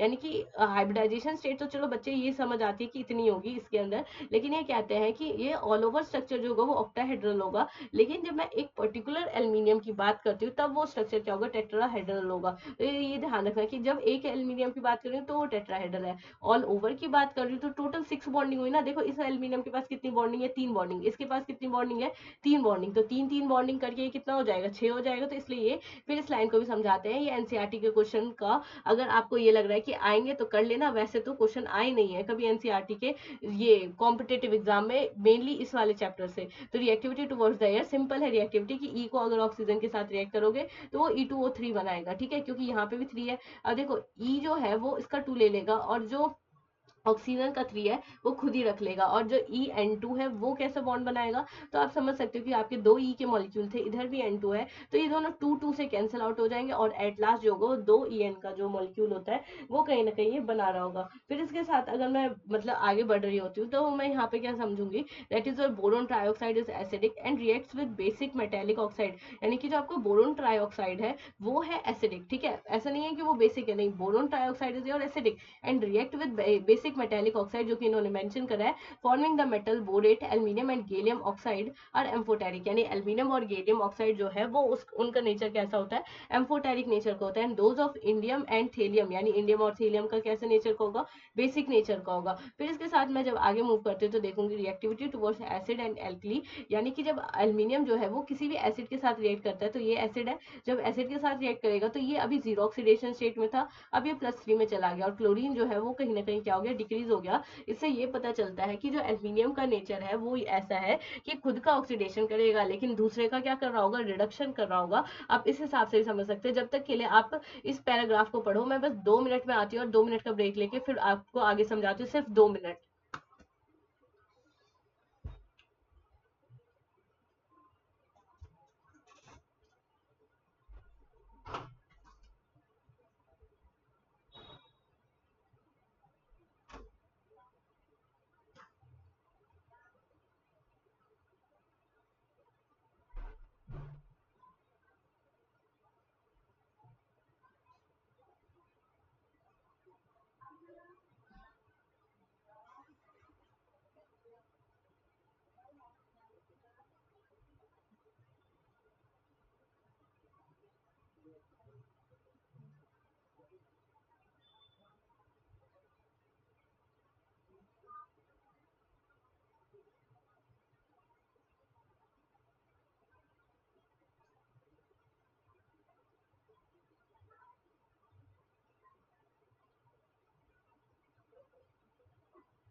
तो अब ये जो रिएक्टिविटी होगी वो हमने यहाँ तक तो पढ़ ली थी कि जो आपकी रिएक्टिविटी होती है वो एल्यूमिनियम और मतलब एसिड में हो जाती है। अब थोड़ी सी रिएक्टिविटी जो है हम कहीं ना कहीं किसके साथ देख लेते हैं, दैट इज और एल्यूमिनियम, और साथ में NaOH के साथ भी थोड़ा सा देख लेते हैं, जो कि यहाँ पे मेंशन है। एल्यूमिनियम और NaOH के साथ रिएक्टिविटी करवाई इन द प्रेजेंस ऑफ वाटर। तो इन्होंने फिर यहाँ पे क्या फॉर्म कर दिया, दैट इज और Na पॉजिटिव एल्यूमिनियम हो जाएगा और OH4 का नेगेटिव, इस तरीके से फॉर्म कर रहा होगा। और साथ में क्या लेगा, 3 वाटर भी ले रहा होगा, दैट इज टेट्राहाइड्रोक्सो एल्यूमिनेट, ये मतलब कहलाएगा ये वाला compound. Reactivity towards the halogen, जब आपका ये वाला कंपाउंड है दैट इज ऑन मेटल, ये जब कंबाइन हो जाता है हेलोजन के साथ तो ये भी हेलोजन वाला जो होता है वो फॉर्म कर लेता है। और यहाँ पे जो है ये देखो यहाँ पे लिखा है ना एक्सेप्शन, क्या लिखा है, एक्सेप्शन केस में टेलुरियम I3 लिखा है। तो टेलुरियम जो है वो तो आपका I3 वैसे भी नहीं फॉर्म कर सकता, क्योंकि टेलुरियम की +3 ऑक्सीडेशन से ज्यादा स्टेबल क्या होने वाली है, टेलुरियम की +1 ऑक्सीडेशन स्टेट जो है वो ज्यादा स्टेबल होने वाली है। आप इस तरीके से भी जो है वो इसको समझ सकते हो। फिर इसके बाद क्या है, इंपॉर्टेंट ट्रेंड्स हो जाएगा and anomalous properties of boron.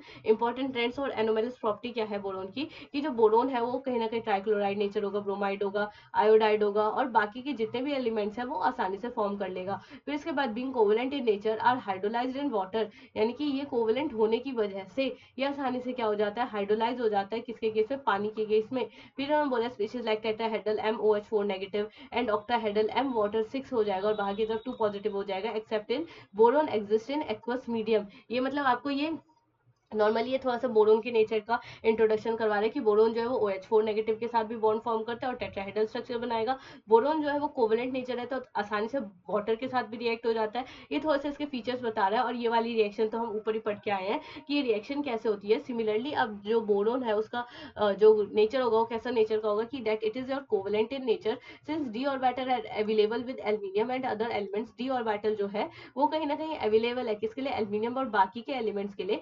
Most of the other metals halide, that is aluminium chloride, are dimerized through halogen bridging this one and the metal species complete. अब जो आपने ऊपर एक बड़ा सा स्ट्रक्चर देखा था एल्यूमिनियम, ये उसी की बात करें और इन्होंने कुछ भी नहीं कहा है वही वाली बात। अभी कहते हैं सम इंपॉर्टेंट कंपाउंड, बोरोन की कुछ इंपॉर्टेंट कंपाउंड है, इसका फॉर्मूला भी आपको अच्छे से याद होना चाहिए। जैसे कि सबसे पहला इंपॉर्टेंट कंपाउंड है ये Na2B4O7 dot 10 molecule of water. ये मॉलिक्यूल जो बहुत ज्यादा स्टेबल है, मतलब स्टेबल नहीं, बहुत ज्यादा इंपॉर्टेंट है, इसको हम क्या कह देते हैं, बोरेक्स कह देते हैं। बोरेक्स कह देंगे तो बोरेक्स के नाम से आप इसे याद कर सकते हो। इसी का फॉर्मूला हमारा ये भी बन सकता है, BrO5 हो जाएगा और साथ में क्या हो जाएगा, OH हो जाएगा और साथ में 4 हो जाएगा और बाहर की तरफ क्या आ जाएगा, 2 नेगेटिव आ जाएगा। तो ये फॉर्मूला भी इसका हो सकता है। और साथ में जो यहाँ पे इन्होंने ये फॉर्मूला 8 मॉलिक्यूल वाला यहाँ पे फॉर्मूला लिखा होगा, 8 वाटर वाला, तो ये भी जो होगा वो सही होगा। इसमें आगे की तरफ इन्होंने लिखा होगा Na2 लिखा होगा, ठीक है, Na2B4O5 लिखा होगा और फिर उसके बाद जो है वो यहाँ पे OH का 4 लिखा होगा। तो आई थिंक जो मैंने फॉर्मूला यहाँ पे लिखा है वो सही ही होगा फॉर्मूला। और अगर आपको एक बार चेक करना है तो एनसीईआरटी खोलो और देखो।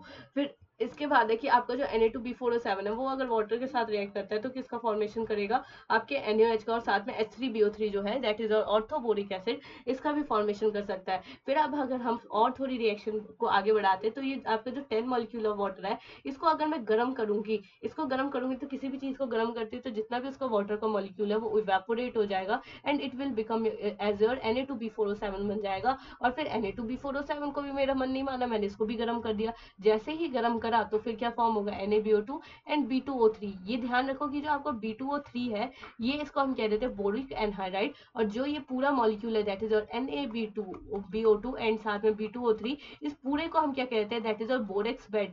इवन इसे हम कहते हैं बोरेक्स बेड टेस्ट। और ये जो बोरेक्स बेड टेस्ट है वो हम मेनली कलर डिटर्मिनेशन के लिए भी यूज करते हैं कि ये अलग अलग एलिमेंट के साथ कैसे कैसे कलर देगा। इस तरीके से भी जो है वो आप समझ सकते हो। अब इन्होंने भी यही वाली कहानी लिखी है। जैसे आप देखो जो टेस्ट का मैंने बोला था तो ये ब्लू कलर देता है किसके साथ, कोबाल्ट के साथ। अगर एनसीईआरटी में कोबाल्ट का एग्जांपल मेंशन है तो इट मींस ये इंपॉर्टेंट है। साथ में अगर आप इसके साथ एक्स्ट्रा भी करना चाहो तो वो भी कर सकते हो, लेकिन सबसे पहले कोबाल्ट का आपको पता होना चाहिए। अब आ जाता है ऑर्थोबोरिक एसिड का, वो मतलब रिएक्शन है ये ऑर्थोबोरिक एसिड का, लास्ट में कैसे फॉर्मेशन करेंगे वो तो इन्होंने थोड़ा सा नीचे भी बता दिया कि वो थोड़ा सा क्रिस्टलाइन होता है, सॉलिड होता है, सोपी टच होता है।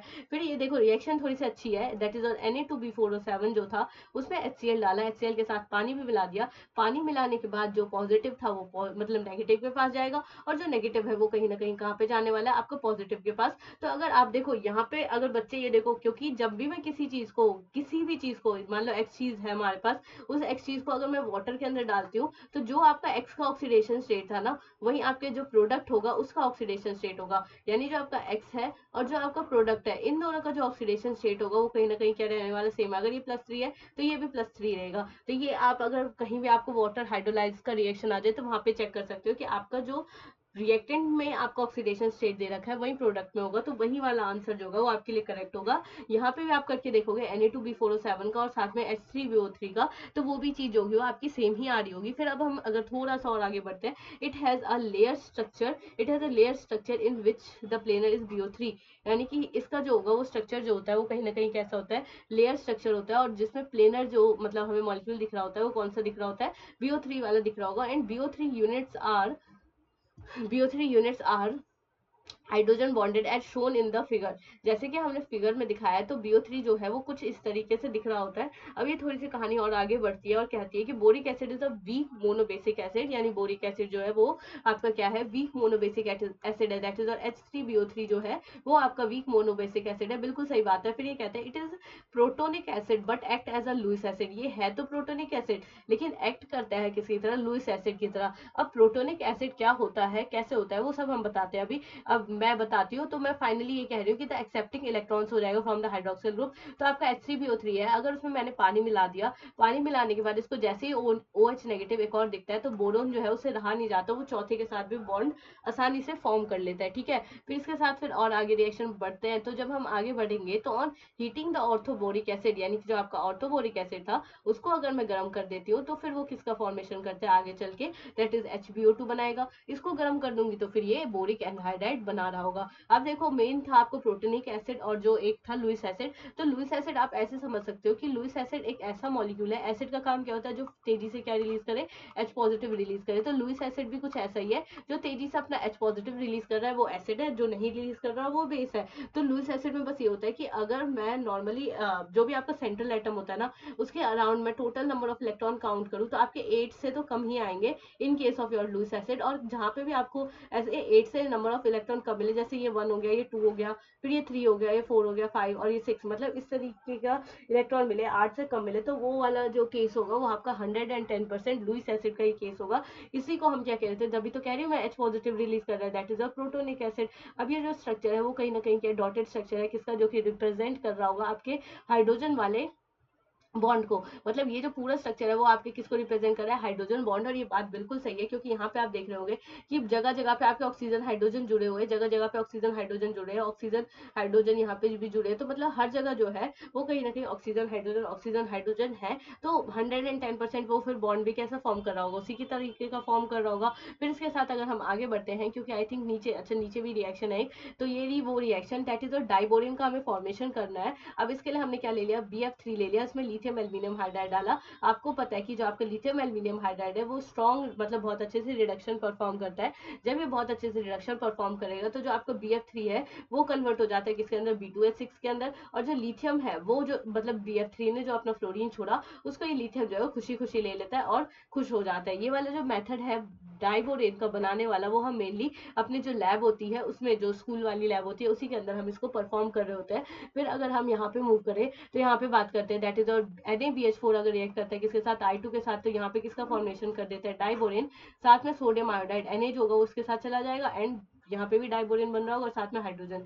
ये वाला रिएक्शन जो होगा वो भी कहीं ना कहीं ऐसे ही है कि पॉजिटिव को नेगेटिव से मिलाओ और नेगेटिव को पॉजिटिव से मिलाओ, तो ये वही वाली चीज है। फिर ऐसे ही BF3 है, उसमें भी मैं इसका रिडक्शन करूंगी तो मेरा ये चीज बन जाएगा, एंड एट लास्ट ये बन जाएगा। फिर इसकी जितनी भी डाइबोरेन की प्रॉपर्टी है कि डाइबोरेन जो होता है वो आग पकड़ लेता है, जब मैं उसे एयर के कॉन्टेक्ट में रखती हूँ तब it Burns in oxygen releasing an enormous amount of energy, यानी कि ये अपना क्या करता है, बहुत ज्यादा, मतलब एयर के कॉन्टेक्ट में रहेगा तो बहुत ज्यादा एयर के कॉन्टेक्ट में जलता है, और जब जलेगा तो ये बहुत सारी एनर्जी निकालेगा, भर भर के एनर्जी निकालेगा, दैट इज योर B2H6। अगर ये ऑक्सीजन के साथ रिएक्ट कर जाता है तो फिर किसका फॉर्मेशन हो जाता है यहाँ पे बच्चे, B2O3 बन जाएगा, और साथ में क्या आ जाएगा, एक वाटर का मॉलिक्यूल और आ जाएगा। फिर क्या होता है कि B2H6 जब वाटर के साथ रिएक्ट करता है तो फिर ये क्या बनाता है, आपका H3BO3 भी बना सकता है, और साथ में 6 मॉलिक्यूल ऑफ जो होगा वो हाइड्रोजन का बना रहा होगा। फिर सिमिलरली अब देखो B2H6 अगर NMe3 के साथ रिएक्ट कर रहा है तो उसी के साथ बॉन्ड फॉर्म करने में लगा है। सिमिलरली जो आपका B2H6 है वो अगर कार्बन मोनोक्साइड के साथ बॉन्ड फॉर्म कर रहा है तो BH3 डॉट में क्या बना लेगा, कार्बन मोनोक्साइड।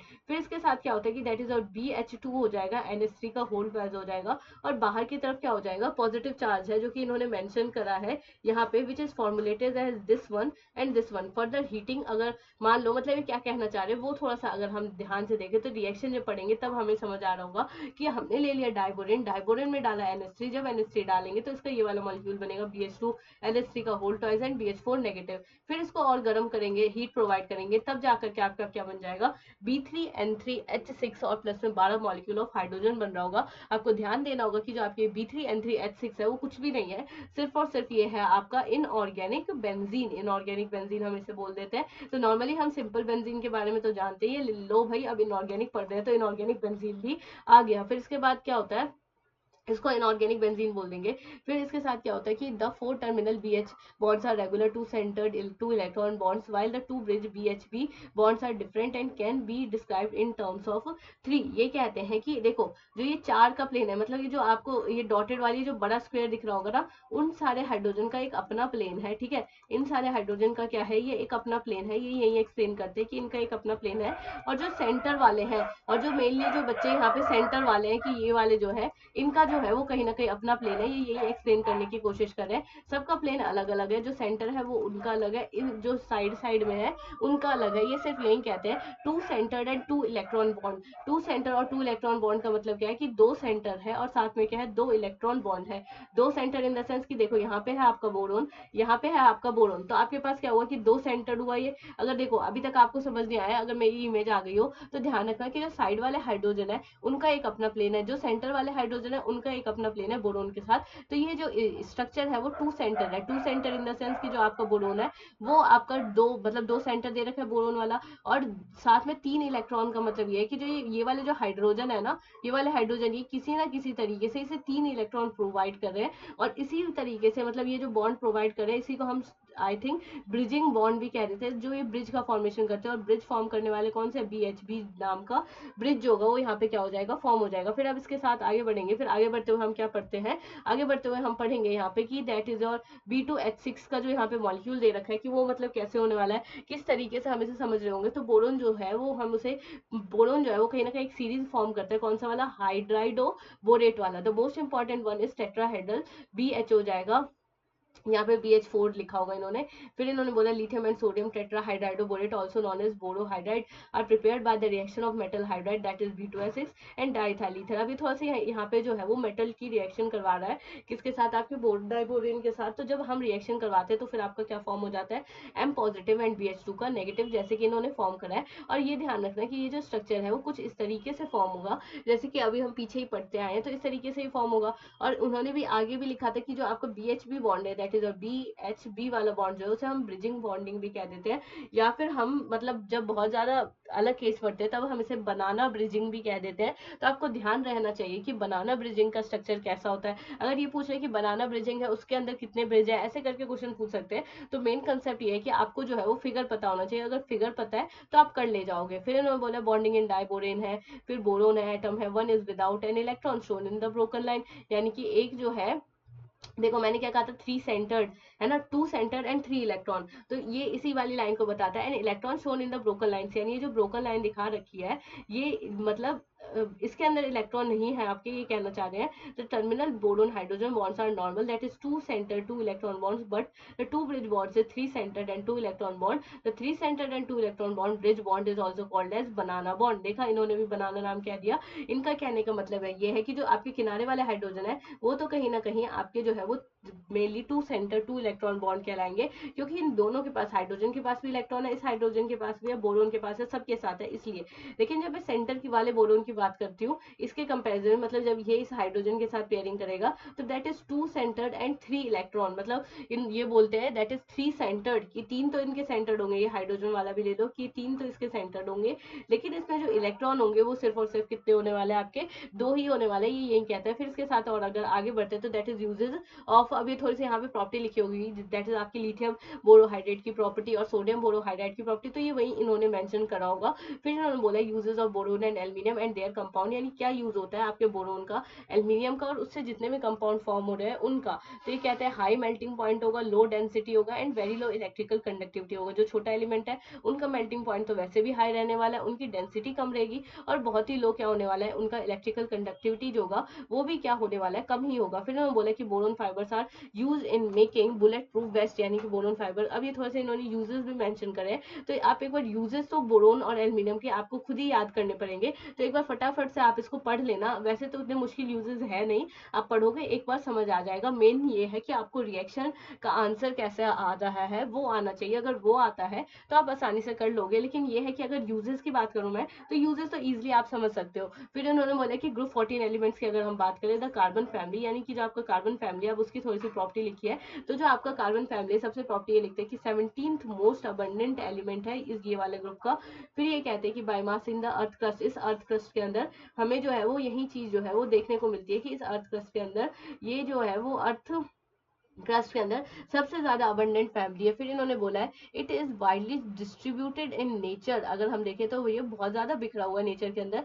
कंबाइंड स्टेट, यानी कि जितने भी कार्बन फैमिली के एलिमेंट है वो ऐसा नहीं है कि कमी है इनकी दुनिया में, ये पूरी दुनिया में बहुत अच्छे से बिखरे हुए हैं, और ऐसा नहीं है कि प्योर स्टेट में बिखरे हुए हैं, बल्कि ऐसा है कि वो कंबाइंड स्टेट में बिखरे हुए हैं। तो आप उस तरीके से भी समझ सकते हो। फिर इन्होंने बोला कोल हो गया, ग्रेफाइट हो गया, डायमंड हो गया, मेटल कार्बोनेट हो गया, हाइड्रोकार्बन हो गया, कार्बन डाइऑक्साइड हो गया। मतलब ये अब इन्होंने जैसे बताया कि अगर अबंडेंट है तो अलग अलग फॉर्म में है, तो वही चीज यहाँ पे लिख करके बताते हैं कि वो किस तरीके से अलग अलग फॉर्म में ये चीज है। फिर उन्होंने बोला one can emphatically say that carbon is the most versatile element, carbon जो है बहुत ज्यादा वर्सेटाइल एलिमेंट है। इट्स कॉम्बिनेशन, यानी इसका मतलब ये हुआ कि ये अगर दूसरे एलिमेंट के साथ कंबाइन करना चाहे तो कर सकता है, इसलिए मैंने से क्या बोला है, वर्सेटाइल बोला। अब इन्होंने भी यही रीजन लिखा होगा कि इसलिए वो वर्सेटाइल है, क्योंकि वो नेचर में अगर चाहे तो किसी के साथ भी बॉन्ड बना सकता है। इसका मेन रीजन दो हो सकते हैं, एक तो इसका साइज छोटा है, साइज छोटा होता है तो आपको मैंने पहले ही बताया था कि नाइट्रोजन है, ठीक है, नाइट्रोजन है, और जो कार्बन है ये तो वैसे भी कोवेलेंट नेचर के होते हैं, ओवरलैपिंग अच्छा करते हैं, और इनका साइज जो होता है वो छोटा होता है। अब कार्बन के जो होंगे वो दो आइसोटोप होते हैं, एक कार्बन 12 होगा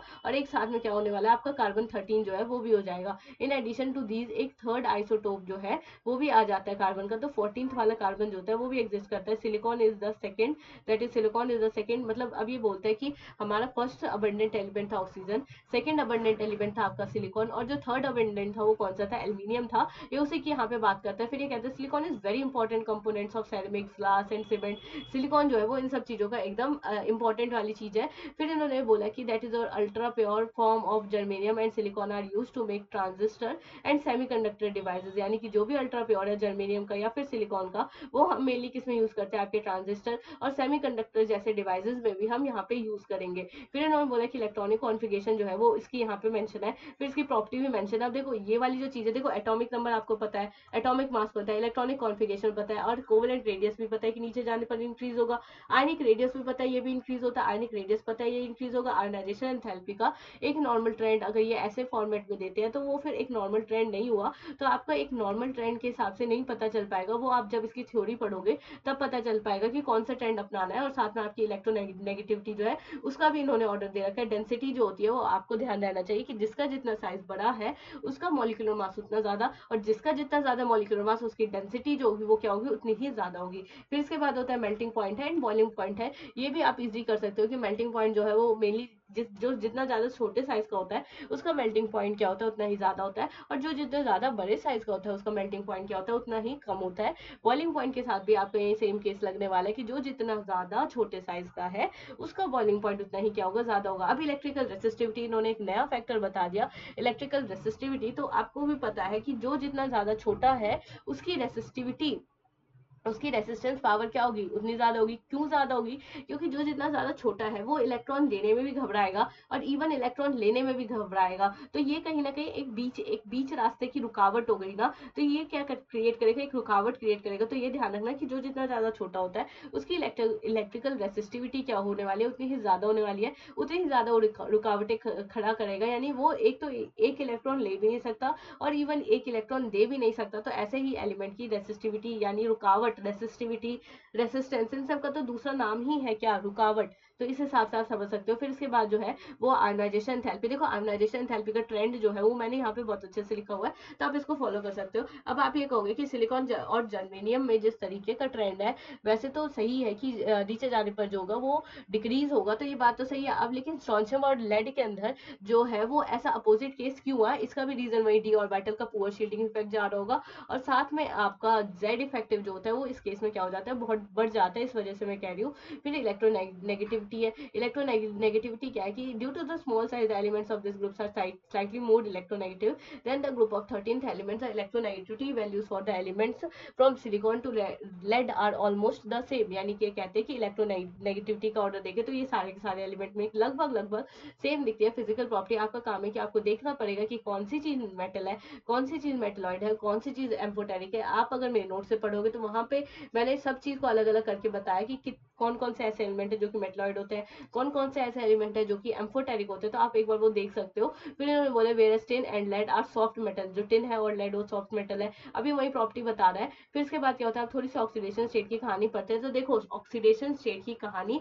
मैंने इसलिए आपको इनर्ट पेयर इफेक्ट जो है वो पहले ही पढ़ा दिया था कि अगर मैं ऊपर वाले एलिमेंट की बात करूं तो वो ज्यादा ऑक्सीडेशन स्टेट में ज्यादा स्टेबल होंगे, और जो नीचे वाले एलिमेंट है वो कम ऑक्सीडेशन स्टेट में होंगे। अब इसी चीज को इन्होंने बताते बताते कितना टाइम आपका बर्बाद करा है, इतना बड़ा पेज बर्बाद कर दिया, यानी पूरा आधा पेज इन्होंने बर्बाद कर दिया आपको उस 2 लाइन के कंसेप्ट को समझाने के लिए। तो आप इसको स्किप भी कर सकते हो, कोई दिक्कत वाली बात नहीं है। फिर उन्होंने बोला रिएक्टिविटी टुवर्ड्स द ऑक्सीजन। अब ऑक्सीजन के साथ कैसे रिएक्टिव करेंगे, तो ये अलग अलग एलिमेंट फॉर्म करते हैं, यानी metal oxide, metal dioxide and silicon oxide, इस तरीके का ये अलग अलग फॉर्म करते हैं। Higher oxidation state of elements are generally more acidic, यानी जो हायर ऑक्सीडेशन स्टेट है वो कहीं ना कहीं जो होता है वो ज्यादा स्टेबल होता है इन सब का, और होगा भी क्यों नहीं, क्योंकि जो ऊपर वाले एलिमेंट है वो तो हमेशा चाहते हैं ना कि मैं हायर ऑक्सीडेशन स्टेट में रहूं। अमंग मोनोऑक्साइड कार्बन मोनोऑक्साइड, देखो न्यूट्रल वाले में हमने पढ़ा था कि न्यूट्रल में कौन कौन से एलिमेंट आते हैं, आपके कार्बन मोनोऑक्साइड आएगा, आपका नाइट्रिक ऑक्साइड आएगा, आपका N2O यानी नाइट्रस ऑक्साइड जो होगा वो भी आएगा। ये सारे एलिमेंट मतलब ये तीनों आपको एकदम टिप्स पे रटे होने चाहिए कि ये तीनों जो होते हैं वो न्यूट्रल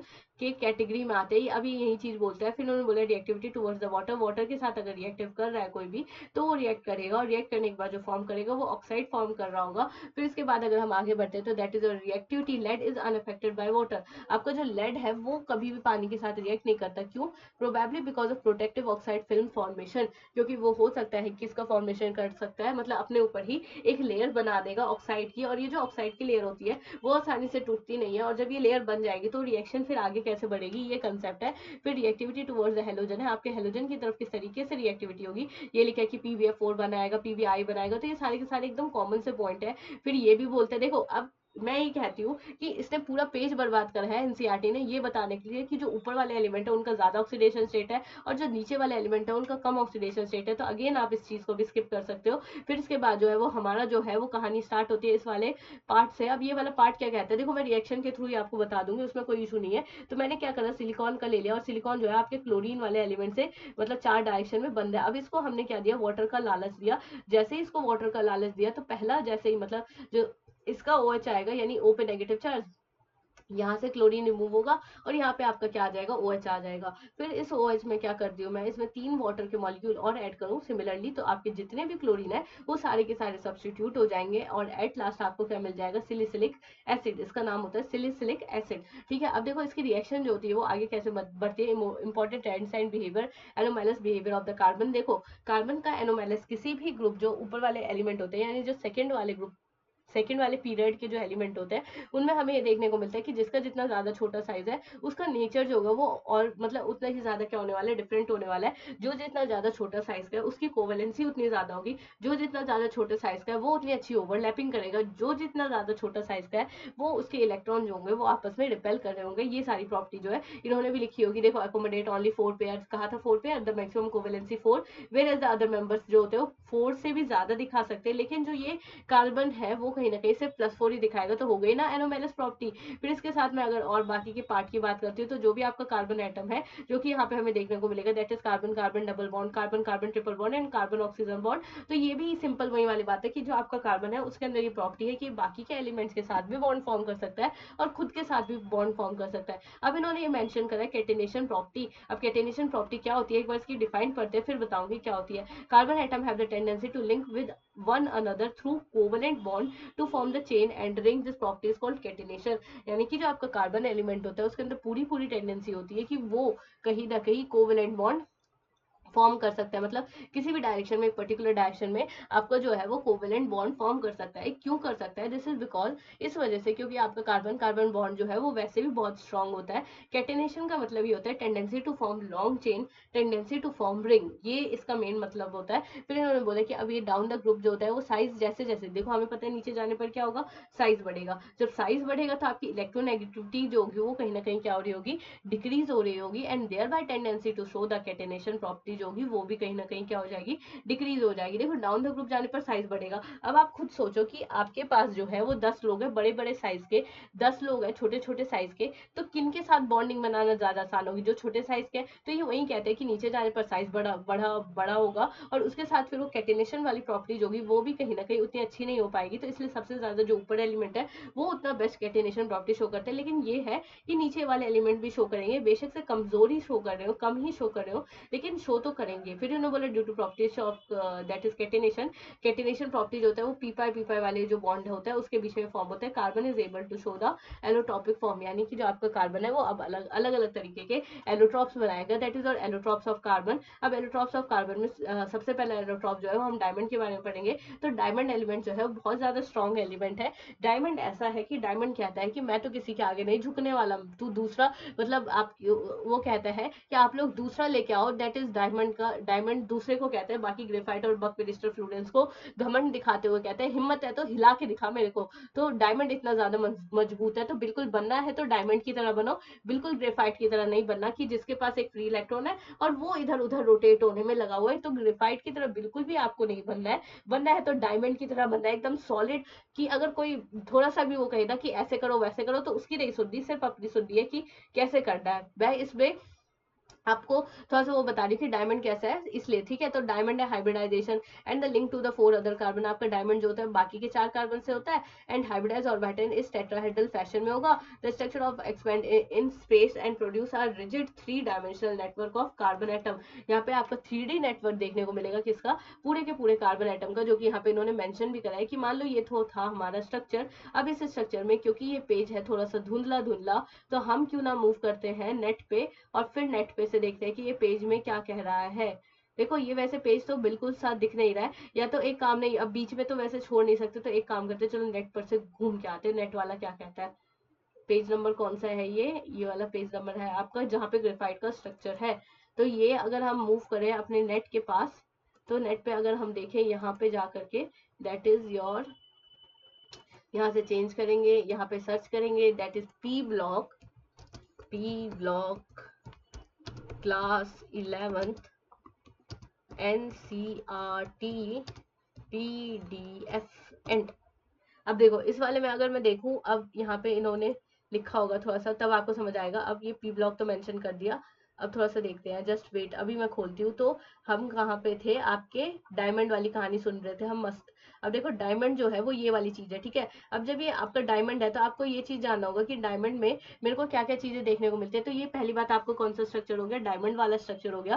दैट इज इसमें जो है वो आपके, देखो आप ध्यान से देख रहे होगे तो इसमें आपको कोई सा सिंगल पार्ट भी जो है वो ऐसा नहीं है कि आपका कोई सा सिंगल पार्ट जो है वो भी कहीं ना कहीं, मतलब एक सिंगल पार्ट भी, मतलब ऐसा नहीं है कि उसका इलेक्ट्रॉन जो है वो कहीं ना कहीं फ्री हो। सबके इलेक्ट्रॉन जो है वो कहीं ना कहीं ऐसे है कि बंद से रखे हैं। तो आप इस तरीके से भी जो है वो थोड़ा सा समझ सकते हो कि मैं क्या कहना चाह रही हूँ, किस तरीके से आपको जो है वो समझाना चाह रही हूँ। तो यहाँ पे अगर आप देखोगे तो यहाँ पे देखो हर एक, मतलब जितने भी आपके पेयर है, मतलब किसी के पास जो है वो फ्री इलेक्ट्रॉन नहीं है, सारे के सारे जो है वो कहीं ना कहीं क्या हो रखे हैं, बंद से रखे हैं। फिर इसमें एक भी फ्री नहीं है। फिर ये कहता है it is very difficult to break the extended covalent bonding and therefore diamond is hardest substance on this earth. यानी कि इसका डायमंड जो होता है वो सबसे ज्यादा हार्डेस्ट इसलिए माना जाता है क्योंकि इसके जो एक भी इलेक्ट्रॉन है वो फ्री नहीं है, इसी वजह से ये स्ट्रॉन्ग बॉन्डिंग फॉर्म करता है। It is use as an dyes की तरह हम यूज करेंगे, manufactures of tungsten and electric light bulb की तरह भी हम इसे यूज कर सकते हैं। तो डायमंड है एकदम सिंपल, बिना किसी, मतलब इसका एक इलेक्ट्रॉन भी फ्री नहीं है। लेकिन अब थोड़ी सी हम ग्रेफाइट की बात करें तो ग्रेफाइट के केस में क्या होता है,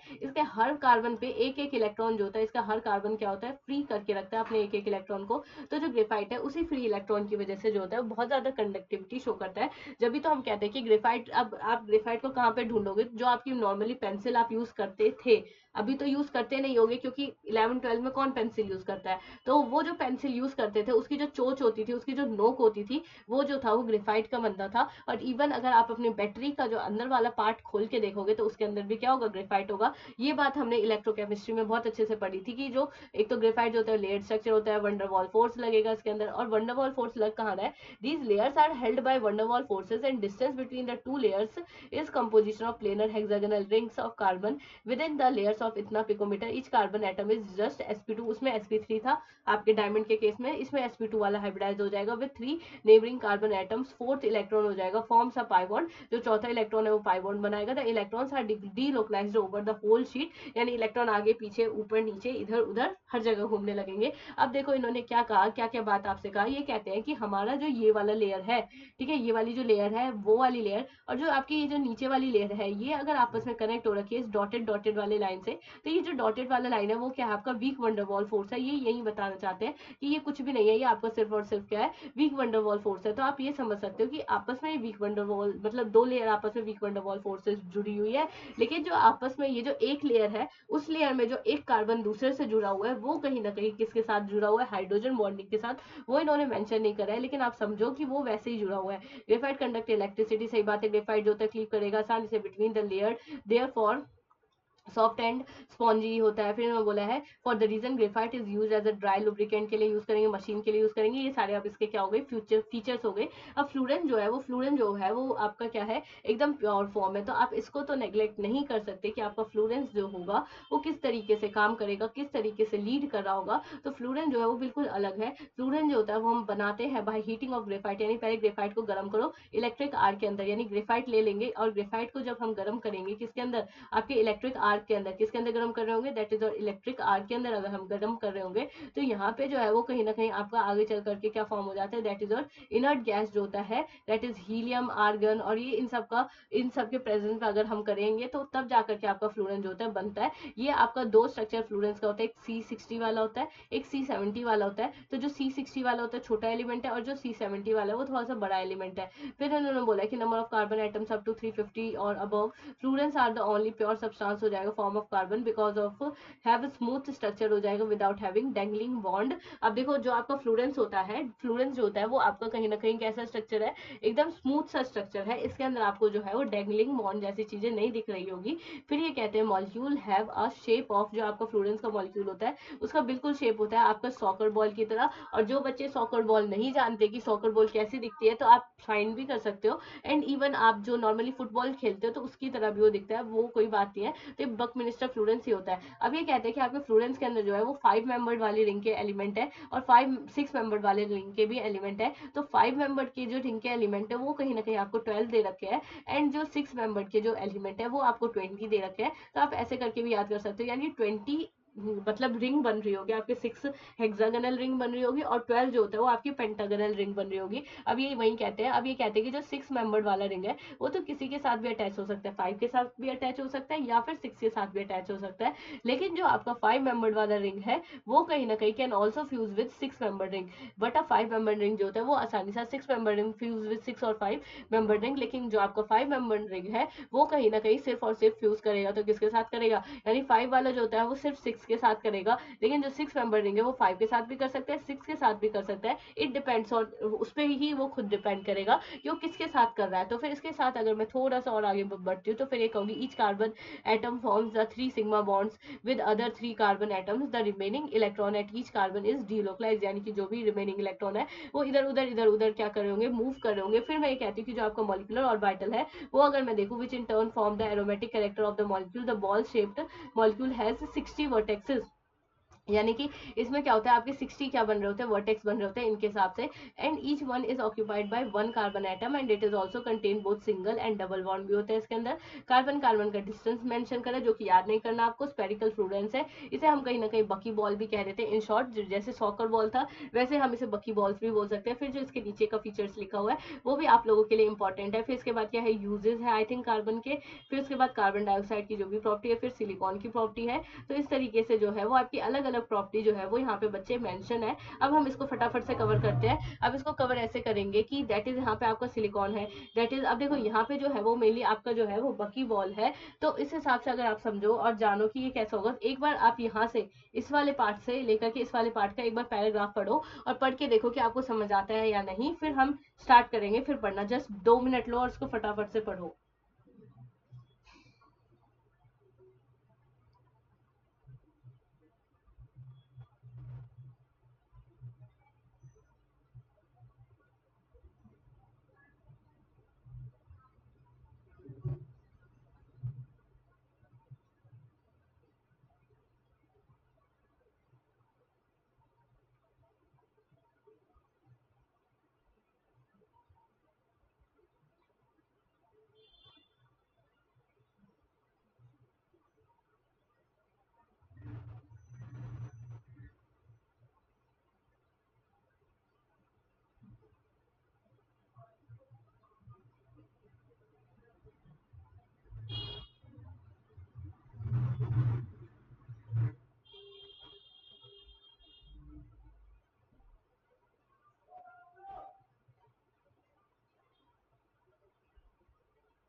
तो फिर जो यहाँ से ये वाला पार्ट है वो क्या कहता है, वो थोड़ा सा हम समझते हैं कि मतलब आपका ये जो मतलब क्या क्या चीजें हैं जो कि ये आपका मेंशन करते हुए कहता है, तो ये सिंपली आपसे कहता है कि मतलब किस तरीके का आप यहाँ पे देख रहे होगे, किस तरीके का आप कहीं ना कहीं जो है वो आप इसका यूज कर रहे होगे। दैट इज कि ये जो है एक इंपॉर्टेंट है कि ग्रेफाइट जो है is thermodynamically most stable allotrope of the carbon, and therefore इसी वजह से जो हीटिंग जो होती है वो कहीं ना कहीं इसकी जीरो होती है। एंड डेल्टा एच एफ हो जाएगा values of diamond and fullerenes is this and this. अब ये थोड़ी सी हीटिंग वैल्यू बता रहे हैं कि सबकी कितनी कितनी होती है। तो ये कहते हैं कि जो आपका सबसे ज्यादा मतलब तीनों एलोट्रॉप्स में से सबसे ज्यादा स्टेबल जो है वो आपका क्या है, ग्रेफाइट है। एज कम्पेयर कि हम किसकी बात करें, आपके बकमिनिस्टर फ्लोरेंस की बात करें या फिर डायमंड की बात करें, सबसे ज्यादा स्टेबल चीज जो है वो आपको क्या देखने को मिलता है, ग्रेफाइट देखने को मिलता है। And other forms elements carbon like carbon black, Coke हो गया, चारकोल हो गया, इम्प्योर फॉर्म हो जाएगा ग्रेफाइट का, फ्लोरेंस का। Carbon black is supply of air, charcoal, Coke obtain जो कि हम हीट के थ्रू, वुड के थ्रू, कोल के थ्रू ऑब्टेन कर रहे होंगे at high temperature in the absence of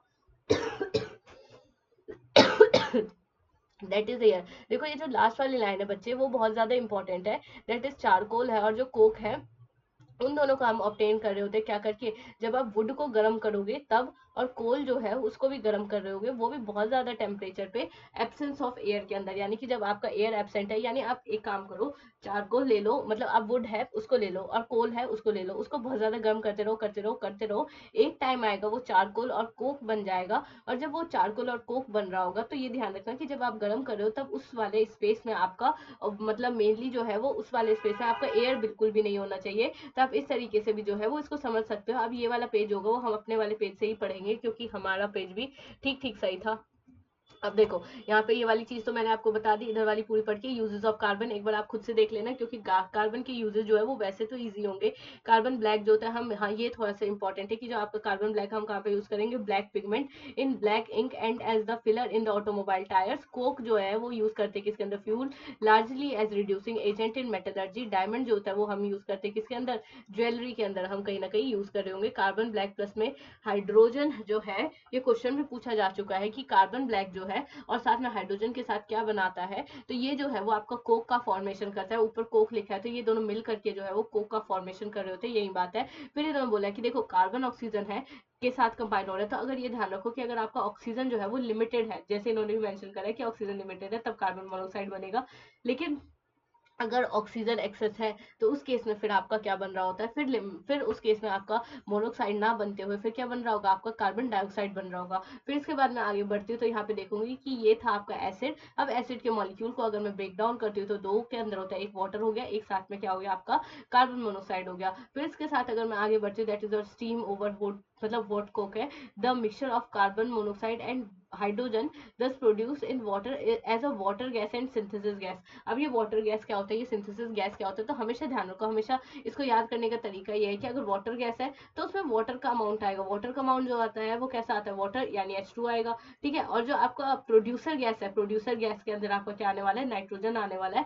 बाकी दोनों की रिएक्शन बिल्कुल सेम होगी, इधर लेफ्ट साइड भी बिल्कुल सेम चीज है, बस डिफरेंट है। तो वाटर गैस में आपका हाइड्रोजन रिलीज हो रहा है कार्बन मोनोऑक्साइड के साथ, और प्रोड्यूसर गैस में जो है वो नाइट्रोजन रिलीज हो रहा है आपके कार्बन मोनोऑक्साइड के साथ। बस यही दोनों के बीच में एक बहुत बड़ा सा डिफरेंस है। कार्बन मोनोऑक्साइड जो होता है वो कैसा होता है, कलरलेस होता है, ऑर्डरलेस होता है and almost water insoluble gas होता है, पावरफुल रिड्यूसिंग एजेंट होता है and reduces almost all metal oxide, यानी जितने तरीके के आपके मेटल ऑक्साइड है सबको ये रिड्यूस कर देगा, other than those of alkali and alkaline earth metal, यानी एल्कली और एल्कलाइन अर्थ मेटल को छोड़ करके ये बाकी सबको क्या कर देता है, रिड्यूस कर देता है। ये कार्बन मोनोऑक्साइड की प्रॉपर्टी है। फिर कार्बन मोनोऑक्साइड के साथ यहाँ पे रिएक्शन दिखा रखी है, तो आपको पता होगा कि आयरन जो होता है वो चाहता है कि खुद का रिडक्शन करूं लेकिन दूसरे का ऑक्सीडेशन करूं, तो इसने बिल्कुल वही काम करा कि यहाँ पे से देखो कार्बन मोनोऑक्साइड हम यूज करेंगे एक्सट्रैक्शन ऑफ बहुत सारे मेटल, तो इसने वही काम करा कि उसने खुद का तो रिडक्शन करा लेकिन दूसरे का क्या करा, ऑक्सीडेशन करा। तो कार्बन मोनोऑक्साइड से क्या बन रहा होगा, आपका कार्बन डाइऑक्साइड बन रहा होगा। सिमिलरली अगर मैं जिंक ऑक्साइड और कार्बन मोनोऑक्साइड को कंबाइन करूंगी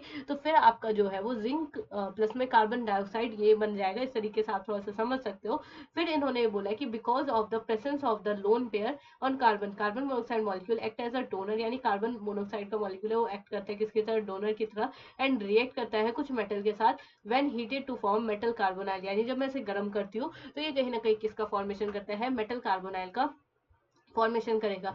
यानी कि जो आपका कार्बन मोनोक्साइड है ना, उसी की ये बात कर रहे हैं कि जब मैं कार्बन मोनोक्साइड को गर्म करूंगी तब जाकर के वो कार्बोनाइल का फॉर्मेशन करेगा। और मेटल कार्बोनाइल के बारे में हमने कहाँ पे पढ़ा हुआ है, कोऑर्डिनेशन कंपाउंड में। फिर ये कहते हैं कि कार्बन मोनोक्साइड अराइज हो जाएगा because of the ability to form a complex with haemoglobin and is also. अब देखो ये जो कार्बन मोनोक्साइड वाली लाइन है वो लाइन थोड़ी सी इंपॉर्टेंट है कि देखो अगर मान लो आपको पता है कि हीमोग्लोबिन जो होता है वो हमारे आरबीसी के अंदर रह करके क्या करता है, ऑक्सीजन कैरियर एजेंट होता है। जब वो ऑक्सीजन कैरियर एजेंट होता है तो आप वहां से समझ सकते हो कि मतलब जो ऑक्सीजन कैरी कर रहा है, कभी इधर भेज रहा है, कभी उधर भेज रहा है, कभी ऑक्सीजन रख रहा है, तो हमारे बॉडी का जो ऑक्सीजन कैरियर होता है वो होता है हीमोग्लोबिन। तो अब ये कहता है कि जो आपका हीमोग्लोबिन ऑलरेडी ऑक्सीजन को कैरी करके रखा है, उसके आगे अगर मैं कार्बन मोनोक्साइड को कहूँ कि कार्बन मोनोक्साइड जाओ और जाकर के हीमोग्लोबिन के साथ बाइंड करो, यानी कि मान लो कि ये हीमोग्लोबिन था, उसके पास 4 ऑक्सीजन वाले मॉलिक्यूल थे, और जो कार्बन मोनोक्साइड था उसको मैं सजेस्ट कर रही थी कि कार्बन मोनोक्साइड जाओ जाओ जाओ उसके साथ बाउंड फॉर्म, मतलब उसके साथ बाइंडिंग करो। तो हमने क्या करा कि इसके आजू बाजू हर जगह कार्बन मोनोक्साइड भर दिया।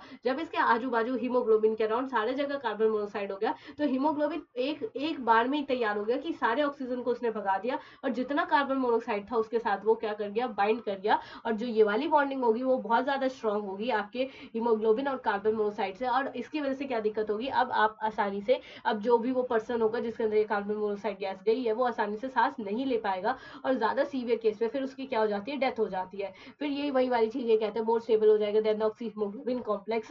कार्बन डाइऑक्साइड कार्बन और ऑक्सीजन फॉर्म करेगा, कार्बन डाइऑक्साइड मीथेन और ऑक्सीजन फॉर्म करेगा, carbon dioxide plus water. Calcium carbonate अगर HCl के साथ रिएक्ट करता है तो यहाँ पे क्या बन रहा होगा, कैल्शियम क्लोराइड प्लस में कार्बन डाइऑक्साइड प्लस में वाटर।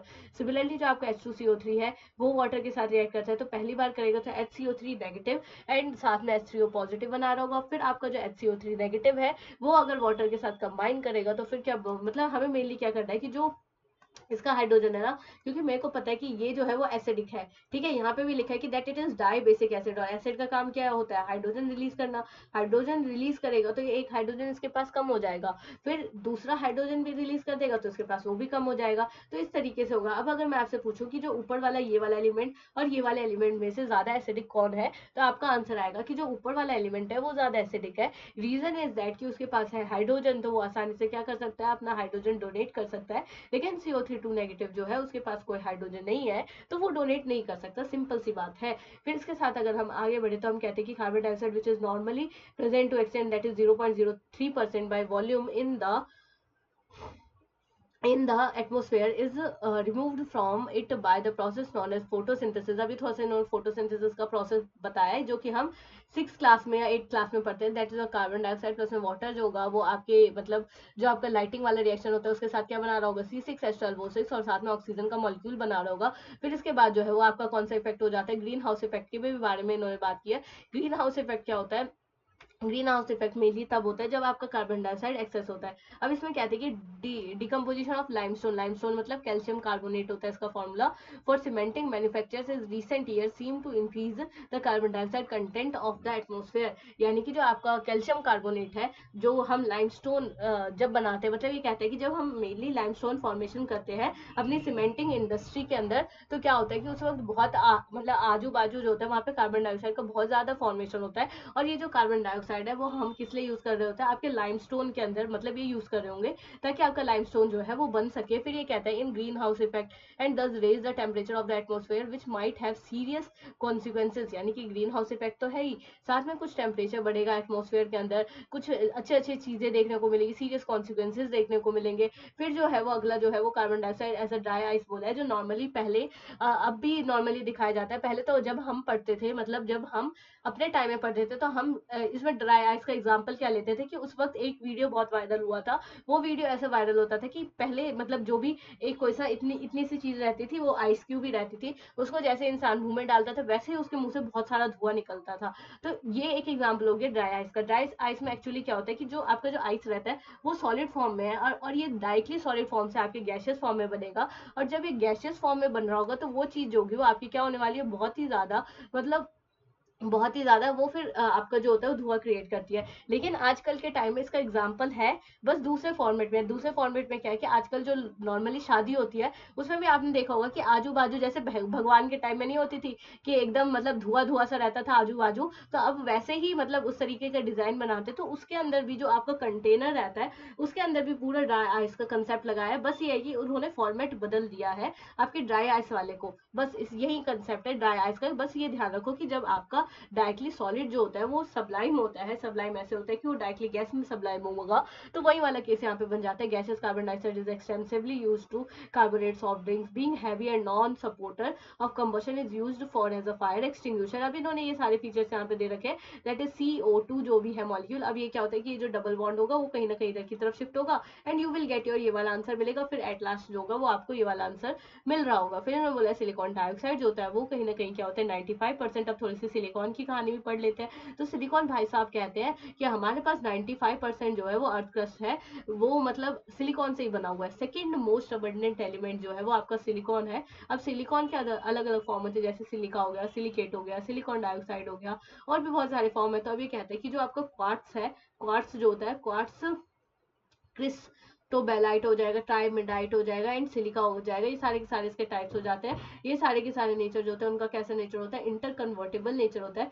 सिलिकॉन डाइऑक्साइड जो होता है उनका नेचर कैसा होता है, कोवलेंट नेचर होता है। और इसका जो 3 डायमेंशनल स्ट्रक्चर है वो कहीं ना कहीं यहाँ पे नेटवर्क के थ्रू इन्होंने मेंशन करा है।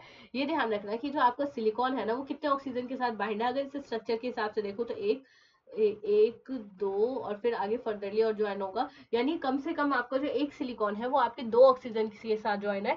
ध्यान रखना कि जो आपका एक ऑक्सीजन जो दोनों के बीच में शेयरिंग है वो आधा इसका ऑक्सीजन है, आधा इसका ऑक्सीजन है, एंड आधा मतलब आधा जो होता है मतलब आधा इसका है आधा इसका है। ऐसा नहीं है कि वो पूरा एक किसी का है, दोनों में हाफ हाफ शेयर होगा। और इस हिसाब से आप देखोगे तो आपका सिलिकॉन जो होता है वो 2 ऑक्सीजन रखेगा। अब देखो इसको मैं थोड़ा सा अलग से स्ट्रक्चर जो है उसके थ्रू आपको समझाती हूँ ताकि आपको समझ आएगा। मान लो ये ऑक्सीजन जो है वो आगे भी फर्दरली कनेक्टेड है बाकी की चीजों से। तब मैंने कहा कि इसका आधा ऑक्सीजन, इसका आधा ऑक्सीजन, इसका आधा, इसका आधा, 4 बार आधा कर दोगे किसी भी चीज को तो फिर आपके कितने ऑक्सीजन वाले बॉन्ड आ जाएंगे, 2 आ जाएंगे। तो ये इसके जो फॉर्मूला है उसके अंदर भी तो ये ऐसे लिखते हैं कि that is it is SiO2 होगा और चार्ज होगा, वो इस तरीके से फॉर्म हो रहा होगा। तो ये जो है वो सिर्फ अपने स्ट्रक्चर के थ्रू यही समझाना चाहते हैं जो मैंने आपको यहाँ पे बताया कि किस तरीके से जो होगा इसके कहीं ना कहीं 2 बॉन्ड जो होंगे वही फॉर्म होंगे। ऐसा नहीं है कि तीसरा बॉन्ड जो होगा वो फॉर्म होगा। फिर इसके साथ जो है हम थोड़ा सा और आगे बढ़ते हैं। तो अब ये इन्होंने यहाँ पे थोड़ी सी लाइनें भी लिखी है। ईच कॉर्नर देखो नेटवर्क फॉर्म करेगा सॉलिड का टेट्राहेड्रल मैनर में कर रहा होगा, बहुत बढ़िया बात है। Each corner is shared with another tetrahedron, यानी कि हर एक जो आपका कॉर्नर है वो कहीं ना कहीं शेयर्ड होगा किसके थ्रू, दूसरे ही टेट्राहेड्रॉन के थ्रू। द एंटायर क्रिस्टल में be considered as giant molecule, जो पूरा का पूरा क्रिस्टल है वो एकदम आपका एकदम भयंकर सा मॉलिक्यूल दिखाई देगा। In which 8 membered ring are formed with alternate silicon and oxygen bond. यानी कि ये जो आपके कितने मेंबर्ड रिंग है, चलो एक बार काउंट करते हैं इस फिगर को फिर देखते हैं कि क्या सच में 8 मेंबर्ड रिंग है। तो ये हो गया अब ये हो गया 1 मेंबर, ये वाली रिंग ले रहे हैं, ये 2 मेंबर, ये 3 मेंबर, ये 4 मेंबर, ये 5 मेंबर, ये 6 मेंबर, ये 7 मेंबर, ये 8 मेंबर। तो इनकी बात सही है कि ये आपका 8 मेंबर रिंग है। साथ में इसमें अल्टरनेटिवली का मतलब ये हुआ कि देखो सिलिकॉन के इधर भी बगल में ऑक्सीजन, सिलिकॉन के इधर भी बगल में ऑक्सीजन है, सिलिकॉन के इधर भी बगल में ऑक्सीजन है, सिलिकॉन के इधर भी बगल में ऑक्सीजन है। तो इसी तरीके से सिलिकॉन का अल्टरनेट बॉन्डिंग जो है वो इस पूरे स्ट्रक्चर में क्या हो रहा है, फॉर्म हो रहा है। अल्टरनेट का मतलब ये होता है कि जो साथ के वाले एलिमेंट होते हैं। फिर इन्होंने बोला कि silica in its normal form is almost non reactive, यानी सिलिका अगर मैं देखूँ तो वो नॉर्मल फॉर्म में कैसा होता है, नॉन रिएक्टिव होता है। Because of the very high silicon oxygen bond enthalpy it resist the attack हो जाएगा बाय हेलोजन। ये कहीं ना कहीं आपके हेलोजन के थ्रू अपना अटैक जो होता है उसको रोक देता है, डाई हाइड्रोजन के थ्रू रोक देगा, and most of the acid हो जाएगा, एंड मेटल्स के थ्रू भी रोक देगा, एंड बहुत सारे एसिड या फिर बहुत सारे मेटल्स के थ्रू भी रोक देगा। And even at elevated temperature however it is attacked by, ये कहीं ना कहीं अटैक कर रहा होता है किसके थ्रू, आपके HF के थ्रू, और साथ में जो आपका NaOH है उसके थ्रू भी ये कहीं ना कहीं क्या कर रहा होगा, अटैक कर रहा होगा। ये वही मेंशन करते हैं, अटैक का मतलब ये है कि ये कहीं ना कहीं इस वाले एलिमेंट के साथ जो होगा वो कहीं ना कहीं क्या कर रहा होगा, आपकी रिएक्शन जो है उसको क्या कर रहा होगा, शो कर रहा होगा। बस यही वाली बात जो है ये लोग जो है वो मेंशन करते हैं। अब देखो इसकी जो रिएक्शन है वो कहीं ना कहीं अगर मैं यहाँ पे देखूँ तो किस तरीके से होगी वो समझने वाली बात है कि दैट इज आपका SiO2 जो था वो NaOH के साथ कंबाइन होगा और Na2SiO3 बना देगा साथ में वाटर के साथ। इसको आप देखो Na को आप कहीं ना कहीं H पॉजिटिव की नजरों से भी देख सकते हो। तो जब आप H पॉजिटिव की नजरों से देखोगे ना तब आप जब पॉजिटिव नेगेटिव क्रिएट करोगे तो आप आसानी से इसका मॉलिक्यूल बना सकते हो। फिर इन्होंने बोला है कि देखो अब ये तो Na2SiO3 बना और साथ में वाटर बना, लेकिन अगर मैं इस SiO2 के अंदर वाटर डायरेक्टली डालती तो इस केस में फिर आपका क्या बन रहा होता है, दैट इज और H2SiO3 का कहीं ना कहीं फॉर्मेशन हो जाता है। आप इस हिसाब से भी समझ सकते हो। फिर अगला ये है कि जो आपका SiO2 है वो अगर HF के साथ रिएक्ट करता है तो किसका फॉर्मेशन कर देगा, SiF4, और साथ में वाटर का मॉलिक्यूल बना रहा होगा। फिर इसके साथ जो है वो आपका क्वार्ट्ज जो है वो हम यूज करते हैं किसके अंदर, पिजियो इलेक्ट्रिक मटेरियल के अंदर, ठीक है। अब ये पिजियो इलेक्ट्रिक मटेरियल क्या होता है वो अभी मैं बताती हूँ कि पिजियो इलेक्ट्रिक का मतलब क्या होता है। It is made possible to develop extremely modern radio and television बनाने के लिए हम इसका यूज करेंगे। ड्राइंग एजेंट है और कहीं ना कहीं हम सपोर्ट कर रहे होंगे किसके थ्रू, आपके क्रोमेटोग्राफिक मटेरियल जो है उसमें, एंड एज अ कैटलिस्ट की सेल घर हो गया, an enormous form of silica is used in the filtration of the plant. अभी थोड़े से इनके फीचर्स बताया है, मैं आपको बता देती हूँ पिजियो इलेक्ट्रिक क्या होता है। जब हमारा मान लो एक कंटेनर है उसमें मैं इतना जोर से प्रेशर लगा रही हूँ, इतना जोर से प्रेशर लगा रही हूँ, लेकिन उस मटेरियल में कोई फर्क नहीं पड़ रहा है, वो मटेरियल टच से मस नहीं हो रहा है, तो इसको हम क्या कह देते हैं, पिजियो इलेक्ट्रिक। पिजियो इलेक्ट्रिक का मतलब ही क्या होता है कि जो कि एकदम हाईएस्ट प्रेशर जब मैं लगाती हूँ, तो ये देखो जो आपका प्रेशर एनर्जी मैंने लगाया वो कहीं ना कहीं कन्वर्ट में, जब मैं प्रेशर लगाऊंगी तो क्या होगा, प्रेशर लगाने से कुछ ना कुछ आगे का प्रोसेस होगा, तो फिर वो प्रेशर एनर्जी जो होती है वो मेरी धीरे धीरे करके किसमें कन्वर्ट हो जाती है, यहाँ पे इलेक्ट्रिकल एनर्जी जो है उसमें कन्वर्ट हो जाएगी। आप यहाँ से ये भी समझ सकते हो। फिर इन्होंने बोला है मिथाइल क्लोराइड, यानी कि जब आपका मिथाइल क्लोराइड जो होता है वो रिएक्ट करता है किसके साथ, सिलिकॉन के साथ, in the presence of copper as a catalyst at the temperature of 573 kelvin. Various types of methyl, मतलब अलग अलग तरीके के मिथाइल जो होंगे वो कहीं ना कहीं आपके जो होंगे वो यहाँ पे फॉर्म हो रहे होंगे, सब्सटीट्यूटेड क्लोरोसिलेन ऑफ, मतलब अब इन्होंने देखो नाम तो इतने भयंकर दिए हैं कि बच्चा पहली बार सुने तो बेहोश ना हो, तो ये उनको बचाने के लिए आए। मतलब नाम इतने भयंकर इन्होंने लिखे हैं कि पहली बार अगर किसी बच्चे ने सुन लिया ना तो वो पहले ही पी ब्लॉक से डर के भाग जाएगा कि नाम क्या है। तो चलो हम नाम पे ना ध्यान देते हुए पहले रिएक्शन पे चलते हैं, और फिर आप बताना कि रिएक्शन आपको समझ आने के बाद ये नाम भयानक लगे या फिर नहीं लगे।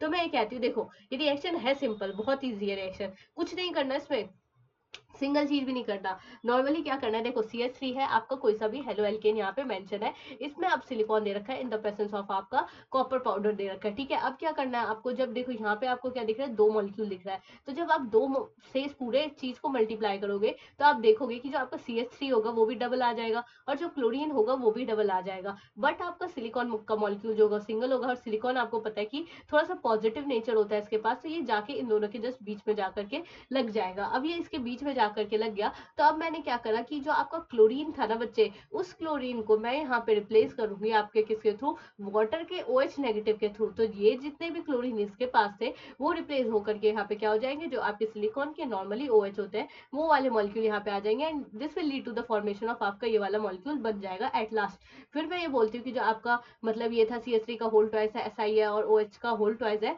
जो कि यहाँ पे बन रखा है, दैट इज, और OH का होल ट्वाइस है, OH का होल ट्वाइस है, एंड CH3 का भी जो है वो कहीं ना कहीं होल ट्वाइस है। ये अगर OH के साथ कंबाइन हो गया ना तो इस केस में मैं कहती हूँ, मतलब ऐसे करके ना बच्चे मैंने यहाँ पे दो मॉलिक्यूल ले लिए, यानी कि एक मॉलिक्यूल तो चलो ऊपर से लेके आई और दूसरा मॉलिक्यूल जो है वो नीचे से लेके आई। अब आपको क्या करना है इस वाले रिएक्शन में, देखो यहाँ से आप हाइड्रोजन हटाओ, मतलब एक साइड से। अब थोड़ा सा ये मोटा हो गया तो आप लोगों को दिख नहीं रहा होगा, एक सेकंड में थोड़ा पेन से ही बनाती हूँ, पेन जो है वो हम रेड वाला यूज करते हैं। फाइन, तो ये देखो यहाँ से जो है बच्चे आपका हाइड्रोजन निकलेगा, यहाँ से जो है वो आपका OH निकलेगा, तो इस तरीके से आपका एक वाटर का मॉलिक्यूल जो होगा वो बाहर निकल जाएगा। सिमिलरली बॉन्ड बनाने के लिए इसमें भी हमें वही प्रोसेस अपनाना पड़ेगा, एक साइड से OH एक साइड से H, ये दोनों निकलेंगे और इस तरीके से आपका फिर एक और वाटर का मॉलिक्यूल जो होगा वो बाहर निकल जाएगा, और इस तरीके से आपका जो होगा वो पॉलीमर बन जाएगा पूरे सिलिकॉन स्ट्रक्चर का, दैट इज ये सिलिकॉन का स्ट्रक्चर हो जाएगा। अब आप मेरे को बताओ कि एक सिलिकॉन के अराउंड कितने ऑक्सीजन है इस स्ट्रक्चर के अंदर, तो आप में से जो होंगे, मतलब बहुत सारे बच्चे तो ये कह रहे होंगे कि इस सिलिकॉन के अराउंड सिर्फ एक ऑक्सीजन है, लेकिन इसमें भी वही हाफ वाला कंसेप्ट लगेगा कि आधा ऑक्सीजन इसका आधा ऑक्सीजन इसका। तो इस वाले में मैं अगर ऑक्सीजन के पार्टिसिपेट करूंगी, मतलब तोड़ूंगी इसको, तो आधा ऑक्सीजन इसका, आधा इसके बगल वाले पड़ोसी का, फिर आधा जो है वो फिर इसके बगल वाले पड़ोसी का। तो एक सिलिकॉन के अराउंड आपका कितना ऑक्सीजन होगा, सिर्फ एक ऑक्सीजन हुआ, ठीक है, क्योंकि आधा इसका तो आधा आधा क्या हो जाएगा, एक हो जाएगा। फिर इन्होंने बोला देखो अब पहले रिएक्शन ही सारी देखते हैं, फिर थ्योरी के थ्रू मैं आपको बताऊंगी कि थ्योरी जो है वो आपको किस तरीके से डराती है। फिर इन्होंने बोला कि देखो आपका ये वाला मॉलिक्यूल था, ये इसका जो मॉलिक्यूल था वो आपको n एलिमेंट तक दे रखा था, दैट इज इधर भी OH है आपका बच्चे, यहाँ पे भी OH है, यहाँ पे CH3 है एंड यहाँ पे क्या है आपको CH3 है, दोनों साइड यही है। अब इस वाले में जो आपका इधर OH है, फिर यहाँ पे भी CH3 है, यहाँ पे भी CH3 है एंड यहाँ पे भी CH3 है। तो इसमें से क्या करती हूँ, इसका भी अगर मेरे को बॉन्ड करना है दो मॉलिक्यूल का, तो इसमें भी वही कंसेप्ट लगाऊंगी कि मैं वाटर को जो है बाहर निकाल रही होंगी। बस ये ध्यान देना कि इसके पास क्या है, 3 मिथाइल ग्रुप प्रेजेंट है। अगर यहाँ पे 3 मिथाइल की जगह 3 हाइड्रोजन होते ना, तो मैं उस हाइड्रोजन को सब्स्टिट्यूट कर सकती थी दूसरे एलिमेंट के थ्रू, लेकिन मतलब उसकी जगह मैंने यहाँ पे मिथाइल का यूज इसलिए करा है ताकि मैं सब्स्टिट्यूट मेरे को करने की कोई जरूरत ना पड़े। यानी कि अगर एक आपकी लंबी सी चेन है और उस लंबी सी चेन को आपको एक पॉइंट पे जाकर के स्टॉप करना है कि बस अब आगे रिएक्शन शो मत कर देना, तो उस केस में आप क्या करते हो, इस 3 मिथाइल वाले ग्रुप का यूज करते हो। इसे हम मेनली आपका मिथाइल टर्मिनेटिंग ग्रुप के नाम से भी जानते हैं या फिर चेन टर्मिनेशन यूनिट के नाम से भी जानते हैं, ये आप पे डिपेंड करता है। या तो आप इसे मिथाइल टर्मिनेटिंग ग्रुप बोलो या फिर आप इसे टर्मिनेशन यूनिट बोलो, कुछ भी बोल सकते हो, ये आपके ऊपर डिपेंड करता है। फिर इसके बाद क्या होता है कि आपका यहाँ से वाटर का मॉलिक्यूल निकला और ये जो मिथाइल वाला ग्रुप है वो ज्वाइन हो गया। मिथाइल को हटाना बहुत मुश्किल है, ये चीज हम ऑर्गेनिक केमिस्ट्री में बहुत अच्छे से सीख के आए कि मिथाइल जो है वो अब यहाँ पे खड़ा हो गया, यहाँ पे खड़ा हो गया, तो ये चेंज होगी वो फिर आगे नहीं बढ़ सकती, आपकी चेंज होगी वो यहीं पे रुक जाएगी। अब इस तरीके से भी क्या होता है यहाँ पे समझ सकते हो। फिर इसके साथ अगर मैं, ये तो चलो आपका सिलिकॉन की कहानी होगी, फाइन। फिर अब इसके साथ मैं अगर आपको कहूँ कि अब आपको थ्योरी पढ़नी है, अब चलो थ्योरी पढ़ के बताते हैं कि क्या एनसीईआरटी क्या चीज है। तो अब ये देखो, आपका सिलिकॉन जो है वो 3 एलिमेंट से फॉर्म होता है, that is silicon, oxygen and carbon. फिर ये कहता है कि जब आप मिथाइल क्लोराइड को रिएक्ट करवाते हो किसके साथ, सिलिकॉन के साथ, in the presence of copper as a catalyst as temperature of 573 kelvin, various types of अलग अलग तरीके के जो मिथाइल होते हैं वो आपके फॉर्म होते हैं। लेकिन उन सब मिथाइल में से एक जो होगा वो बहुत ज्यादा मेजर वाला प्रोडक्ट बनेगा, वही आपका फिर आगे रिएक्शन करेगा। ये वही कहते हैं with small amount of Me4। देखो स्मॉल अमाउंट भी फॉर्म हो रहा है बहुत सारे पार्टिकल का, लेकिन लार्ज अमाउंट बच्चे जिसका फॉर्म हुआ है आप उसी को मतलब थोड़ी सी इज्जत दोगे। तो फिर आपका इस वाले के केस में फिर आपका जो ये 3 वाला है वो कहीं ना कहीं इस 2 वाले के साथ क्या हो रहा होगा, फॉर्म हो रहा होगा। फिर इसके साथ अगर मैं आगे बढ़ती हूँ तो दैट इज और hydrolysis of the dimethyl dichlorosilane CH3 का होल्ड एज SiCl2 है, followed by condensation polymerisation yield straight chain polymer. अब ये मतलब जब इस वाले स्ट्रक्चर को मैं OH के साथ हटाऊंगी और फिर जो OH का जो भी स्ट्रक्चर बनेगा, जैसे ये बन रखा है यहाँ पे, ये जो OH बनेगा वो उसके फिर बहुत सारे चेंज होंगे, उसको फिर ज्वाइन करूंगी, ज्वाइन करते वक्त वाटर निकलेगा, वाटर निकलते ही आपका फिर बॉन्ड फॉर्म हो जाएगा। और अगर किसी भी चेन को टर्मिनेट करना है, खत्म करना है, उस केस में मैं क्या करूंगी कि जो आपका CH3 का होल था इसका सिलिकॉन क्लोराइड के साथ उसके साथ ज्वाइन करूंगी, जो कि ब्लॉक कर देगा इसके पूरे एंड को, जो कि हमने इस फिगर में जो है वो आसानी से दिखा रखा है आप लोगों को। फिर जो है वो मैं जो है वो आगे बढ़ती हूँ, दैट इज सिलिकॉन। अब थोड़ी सी और कहानी बढ़ते हैं, सिलिकॉन की कहानी है, ये आई थिंक यूजेज होगा। Silicon being surrounded by non polar in the sense, देखो पोलर है तो उसके पास नेगेटिव चार्ज है ऐसे समझो, एंड नॉन पोलर है तो फिर वो उसके पास कोई नेगेटिव चार्ज वगैरह कुछ भी नहीं है। फिर इन्होंने बोला कि that is alkyl group are water repelling in nature, जो एल्काइल ग्रुप होता है वो आपका वाटर रिपेलिंग इन नेचर होता है। They have in general high thermal stability, high dielectric strength and resistance to oxidation and chemical. They have wide application, they are used as a sealant greases, electrical insulator and for water proofing of fabrics. यानी कि mainly आपके water proofing जो fabric का होता है वहां पे भी ये चीज जो होती है बच्चे वो यूज हो रही होती है, चाहे आप उसे वाटर प्रूफिंग फैब्रिक की तरह यूज करो, चाहे आप उसे किसी और चीज की तरह यूज करो, आप उस तरीके से भी समझ सकते हो। फिर इन्होंने बोला है being biocompatible, they are also use in surgical and cosmetic plants. यानी कि बायोकम्पैटिबल होने की वजह से ये हम कहाँ पे यूज कर रहे होंगे, आपके सर्जिकल और कॉस्मेटिक प्लांट जो होते हैं वहां पे भी। अब इन्होंने थोड़े से यूज लिखे हैं इसके, और कुछ भी नहीं है। अब हम बात करते हैं सिलिकेट। तो सिलिकेट का जो फॉर्मूला होता है वो कुछ ऐसा होता है। अब सिलिकेट जो होता है वो कहाँ पे हम क्या क्या बना सकते हैं, फेल्डस्पार बना सकते हैं, जियोलाइट बना सकते हैं, बिका, एस्बेस्टोस। इसका एक यूनिट का फॉर्मूला है, स्ट्रक्चरल यूनिट का मतलब सिंगल यूनिट का ये फॉर्मूला है, जिससे कि आपको पूरा चेन बन रहा होगा। फिर ये कहता है कि this silicon atom is bonded to 4 oxygen atom in tetrahedron fashion. यानी कि अगर मैं टेट्राहेड्रल फैशन में देखूं तो ये कहीं ना कहीं आपके किसके साथ बाइंड होने वाला है, 4 ऑक्सीजन के साथ बाइंड होगा, ये ऐसे कहते हैं। फिर ये कहते हैं silicate either the discrete unit is present or a number of such units are joined together via corners by sharing 1 2 3 4 oxygen atoms per silicon units. When silicate units are linked together, they form the chain, ring, sheet, three-dimensional structure, negative charge. अब ये देखो ये क्या कहते हैं, देखो ये वाला पहले स्ट्रक्चर समझो, फिर मैं बताती हूँ कि ये कहते क्या है। तो ये वाला स्ट्रक्चर कुछ ऐसा है कि आपका सिलिकॉन जो है वो सेंटर में है और इसको सराउंड करने वाले आपके अलग अलग टाइप्स के ऑक्सीजन है। तो ये कहते हैं कि अब जो बाकी के सिलिकॉन अगर कनेक्ट भी होंगे तो ये जो भी आपका ऑक्सीजन लगा हुआ है उसके साथ कनेक्ट होंगे, और अगर वो कनेक्ट होते हैं ना, मतलब अब ये होगा कि किसी में 2 ऑक्सीजन के साथ कनेक्ट हो रहे हैं साइड वाइज, कोई होगा कि एक ही के साथ कनेक्ट हो रहा है। तो इसी तरीके से फिर वो सिलिकॉन के जो अलग अलग स्ट्रक्चर होते हैं, यानी कोई चेन बनाएगा, कोई रिंग बनाएगा, कोई आपका 3 डायमेंशनल स्ट्रक्चर बना रहा होगा, तो आप कोई शीट बना रहा होगा। तो इस हिसाब से जो है वो आप थोड़ा सा समझ सकते हैं। अब डिस्क्रीट का मतलब क्या होता है, अकेला। ये वही वाली बात है कि एक ऑक्सीजन बाइंड हो रहा है, 2 ऑक्सीजन बाइंड हो रहा है, उसी के हिसाब से आपके जो स्ट्रक्चर है वो कहीं ना कहीं फॉर्म हो रहे हैं। फिर इसके आगे मैं यहाँ पे बात करूँ तो that is 2 important manmade silicates are, यानी 2 इंपॉर्टेंट मैनमेड सिलिकेट कौन से, एक ग्लास हो जाएगा, एक सीमेंट हो जाएगा। आप इस हिसाब से भी समझ सकते हो। फिर इन्होंने बोला जियोलाइट हो जाएगा, एल्यूमिनियम एटम्स हो जाएगा, रिप्लेस फ्यू सिलिकॉन एटम, यानी कि अगर ऐसा हो जाए कि कुछ एल्यूमिनियम एटम जो होता है वो आपका रिप्लेस कर दे, मतलब आपका जो सिलिकॉन की जगह थी मेनली, वो उसकी जगह पे मैं यहाँ पे आपका एल्यूमिनियम डाल दो। देखो अब इस वाले स्ट्रक्चर में कुछ भी नहीं है, ये डॉटेड वाला स्ट्रक्चर जो है वो आपके सिलिकॉन्स को शो करेगा, और जो सर्कल वाला स्ट्रक्चर है वो ऑक्सीजन को शो करेगा। तो इस तरीके से भी अगर आपको स्ट्रक्चर आए पेपर में, अब ये क्या करेंगे कि 3-4 ऑप्शन दे देंगे इसी स्ट्रक्चर का, और कहीं आपका नेगेटिव चार्ज मिस करेंगे, कहीं आपका ऑक्सीजन मिस करे होंगे, तो आपको वहां पे समझना पड़ेगा कि आपको किस वाली चीज को इंपॉर्टेंस देनी है। फिर हमारी कहानी कहाँ पे थी कि जब आप सिलिकॉन को हटाओगे और एल्यूमिनियम को डालोगे तो ये कहीं ना कहीं नेगेटिव चार्ज को एक्वायर कर लेगा। Cation such as sodium positive, potassium positive, calcium 2 positive, balance the negative charge. Example sir, और इसके कुछ एग्जाम्पल जो है कौन से, फेंड्सपार है, जियोलाइट है। जियोलाइट हम यूज करते हैं किसकी तरह, एक कैटलिस्ट की तरह in petrochemical industries for cracking of hydrocarbon and isomerisation. यहाँ पे हम क्या कर रहे होंगे, क्रैक कर रहे होंगे, अच्छा खासा देख रहे होंगे, किसके केस में, आपके हाइड्रोकार्बन के केस में, आपके आइसोमराइजेशन के केस में। फिर जो है वो ZSM जो होता है, दैट इज ZSM5 जो होता है, एक तरह का जियोलाइट है। और जियोलाइट का काम क्या होता है कि ये अल्कोहल से क्या बनाएगा, गैसोलीन बनाएगा। अब ये जो गैसोलीन होता है उसे हम कह देते हैं मिट्टी का तेल। मिट्टी का तेल in the sense kerosene oil. जब हम छोटे थे तब ये जो थे वो मेनली यूज किए जाते थे आपके गांव वगैरह में, लेकिन अब हम हो गए बड़े तो अब हम यूज करेंगे पेट्रोल और CNG, हम केरोसिन को नहीं स्विच करेंगे।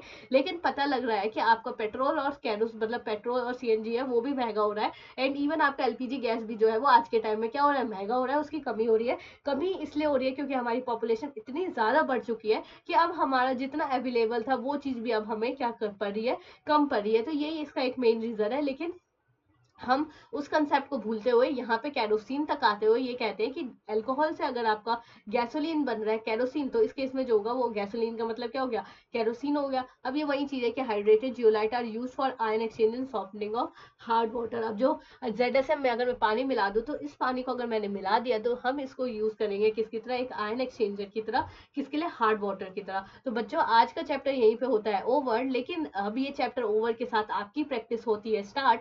तो जस्ट जाओ और जा करके देखो, अभी आपने मेरे से चैप्टर सुना और अभी आप इसी वक्त इस चैप्टर को एक बार खुद से रीडिंग लगा लोगे ना, तो फिर आपको मैं गारंटी देती हूँ कि आप उस चैप्टर को भूलोगे नहीं। तो जैसे ही ये चैप्टर सुने हो वैसे ही जाओ और फटाफट से एक बार खुद भी रीडिंग लगा दो। अभी रीडिंग लगाओगे तो क्या होगा कि आपको कंसेप्ट जो होगा वो दिमाग में बैठा हुआ है, तो अभी रीडिंग लगाओगे तो आपकी स्पीडली रीडिंग हो भी जाएगी। और अगर ये सोचोगे कि कल के भरोसे कि कल सुबह पढ़ूंगा या कल शाम को पढ़ूंगा, तो फिर आपका मैं ये गारंटी देती हूँ अगर अभी पढ़ने बैठोगे तो 45 मिनट्स लेगा ये चैप्टर आपको पढ़ने के लिए ज्यादा से ज्यादा।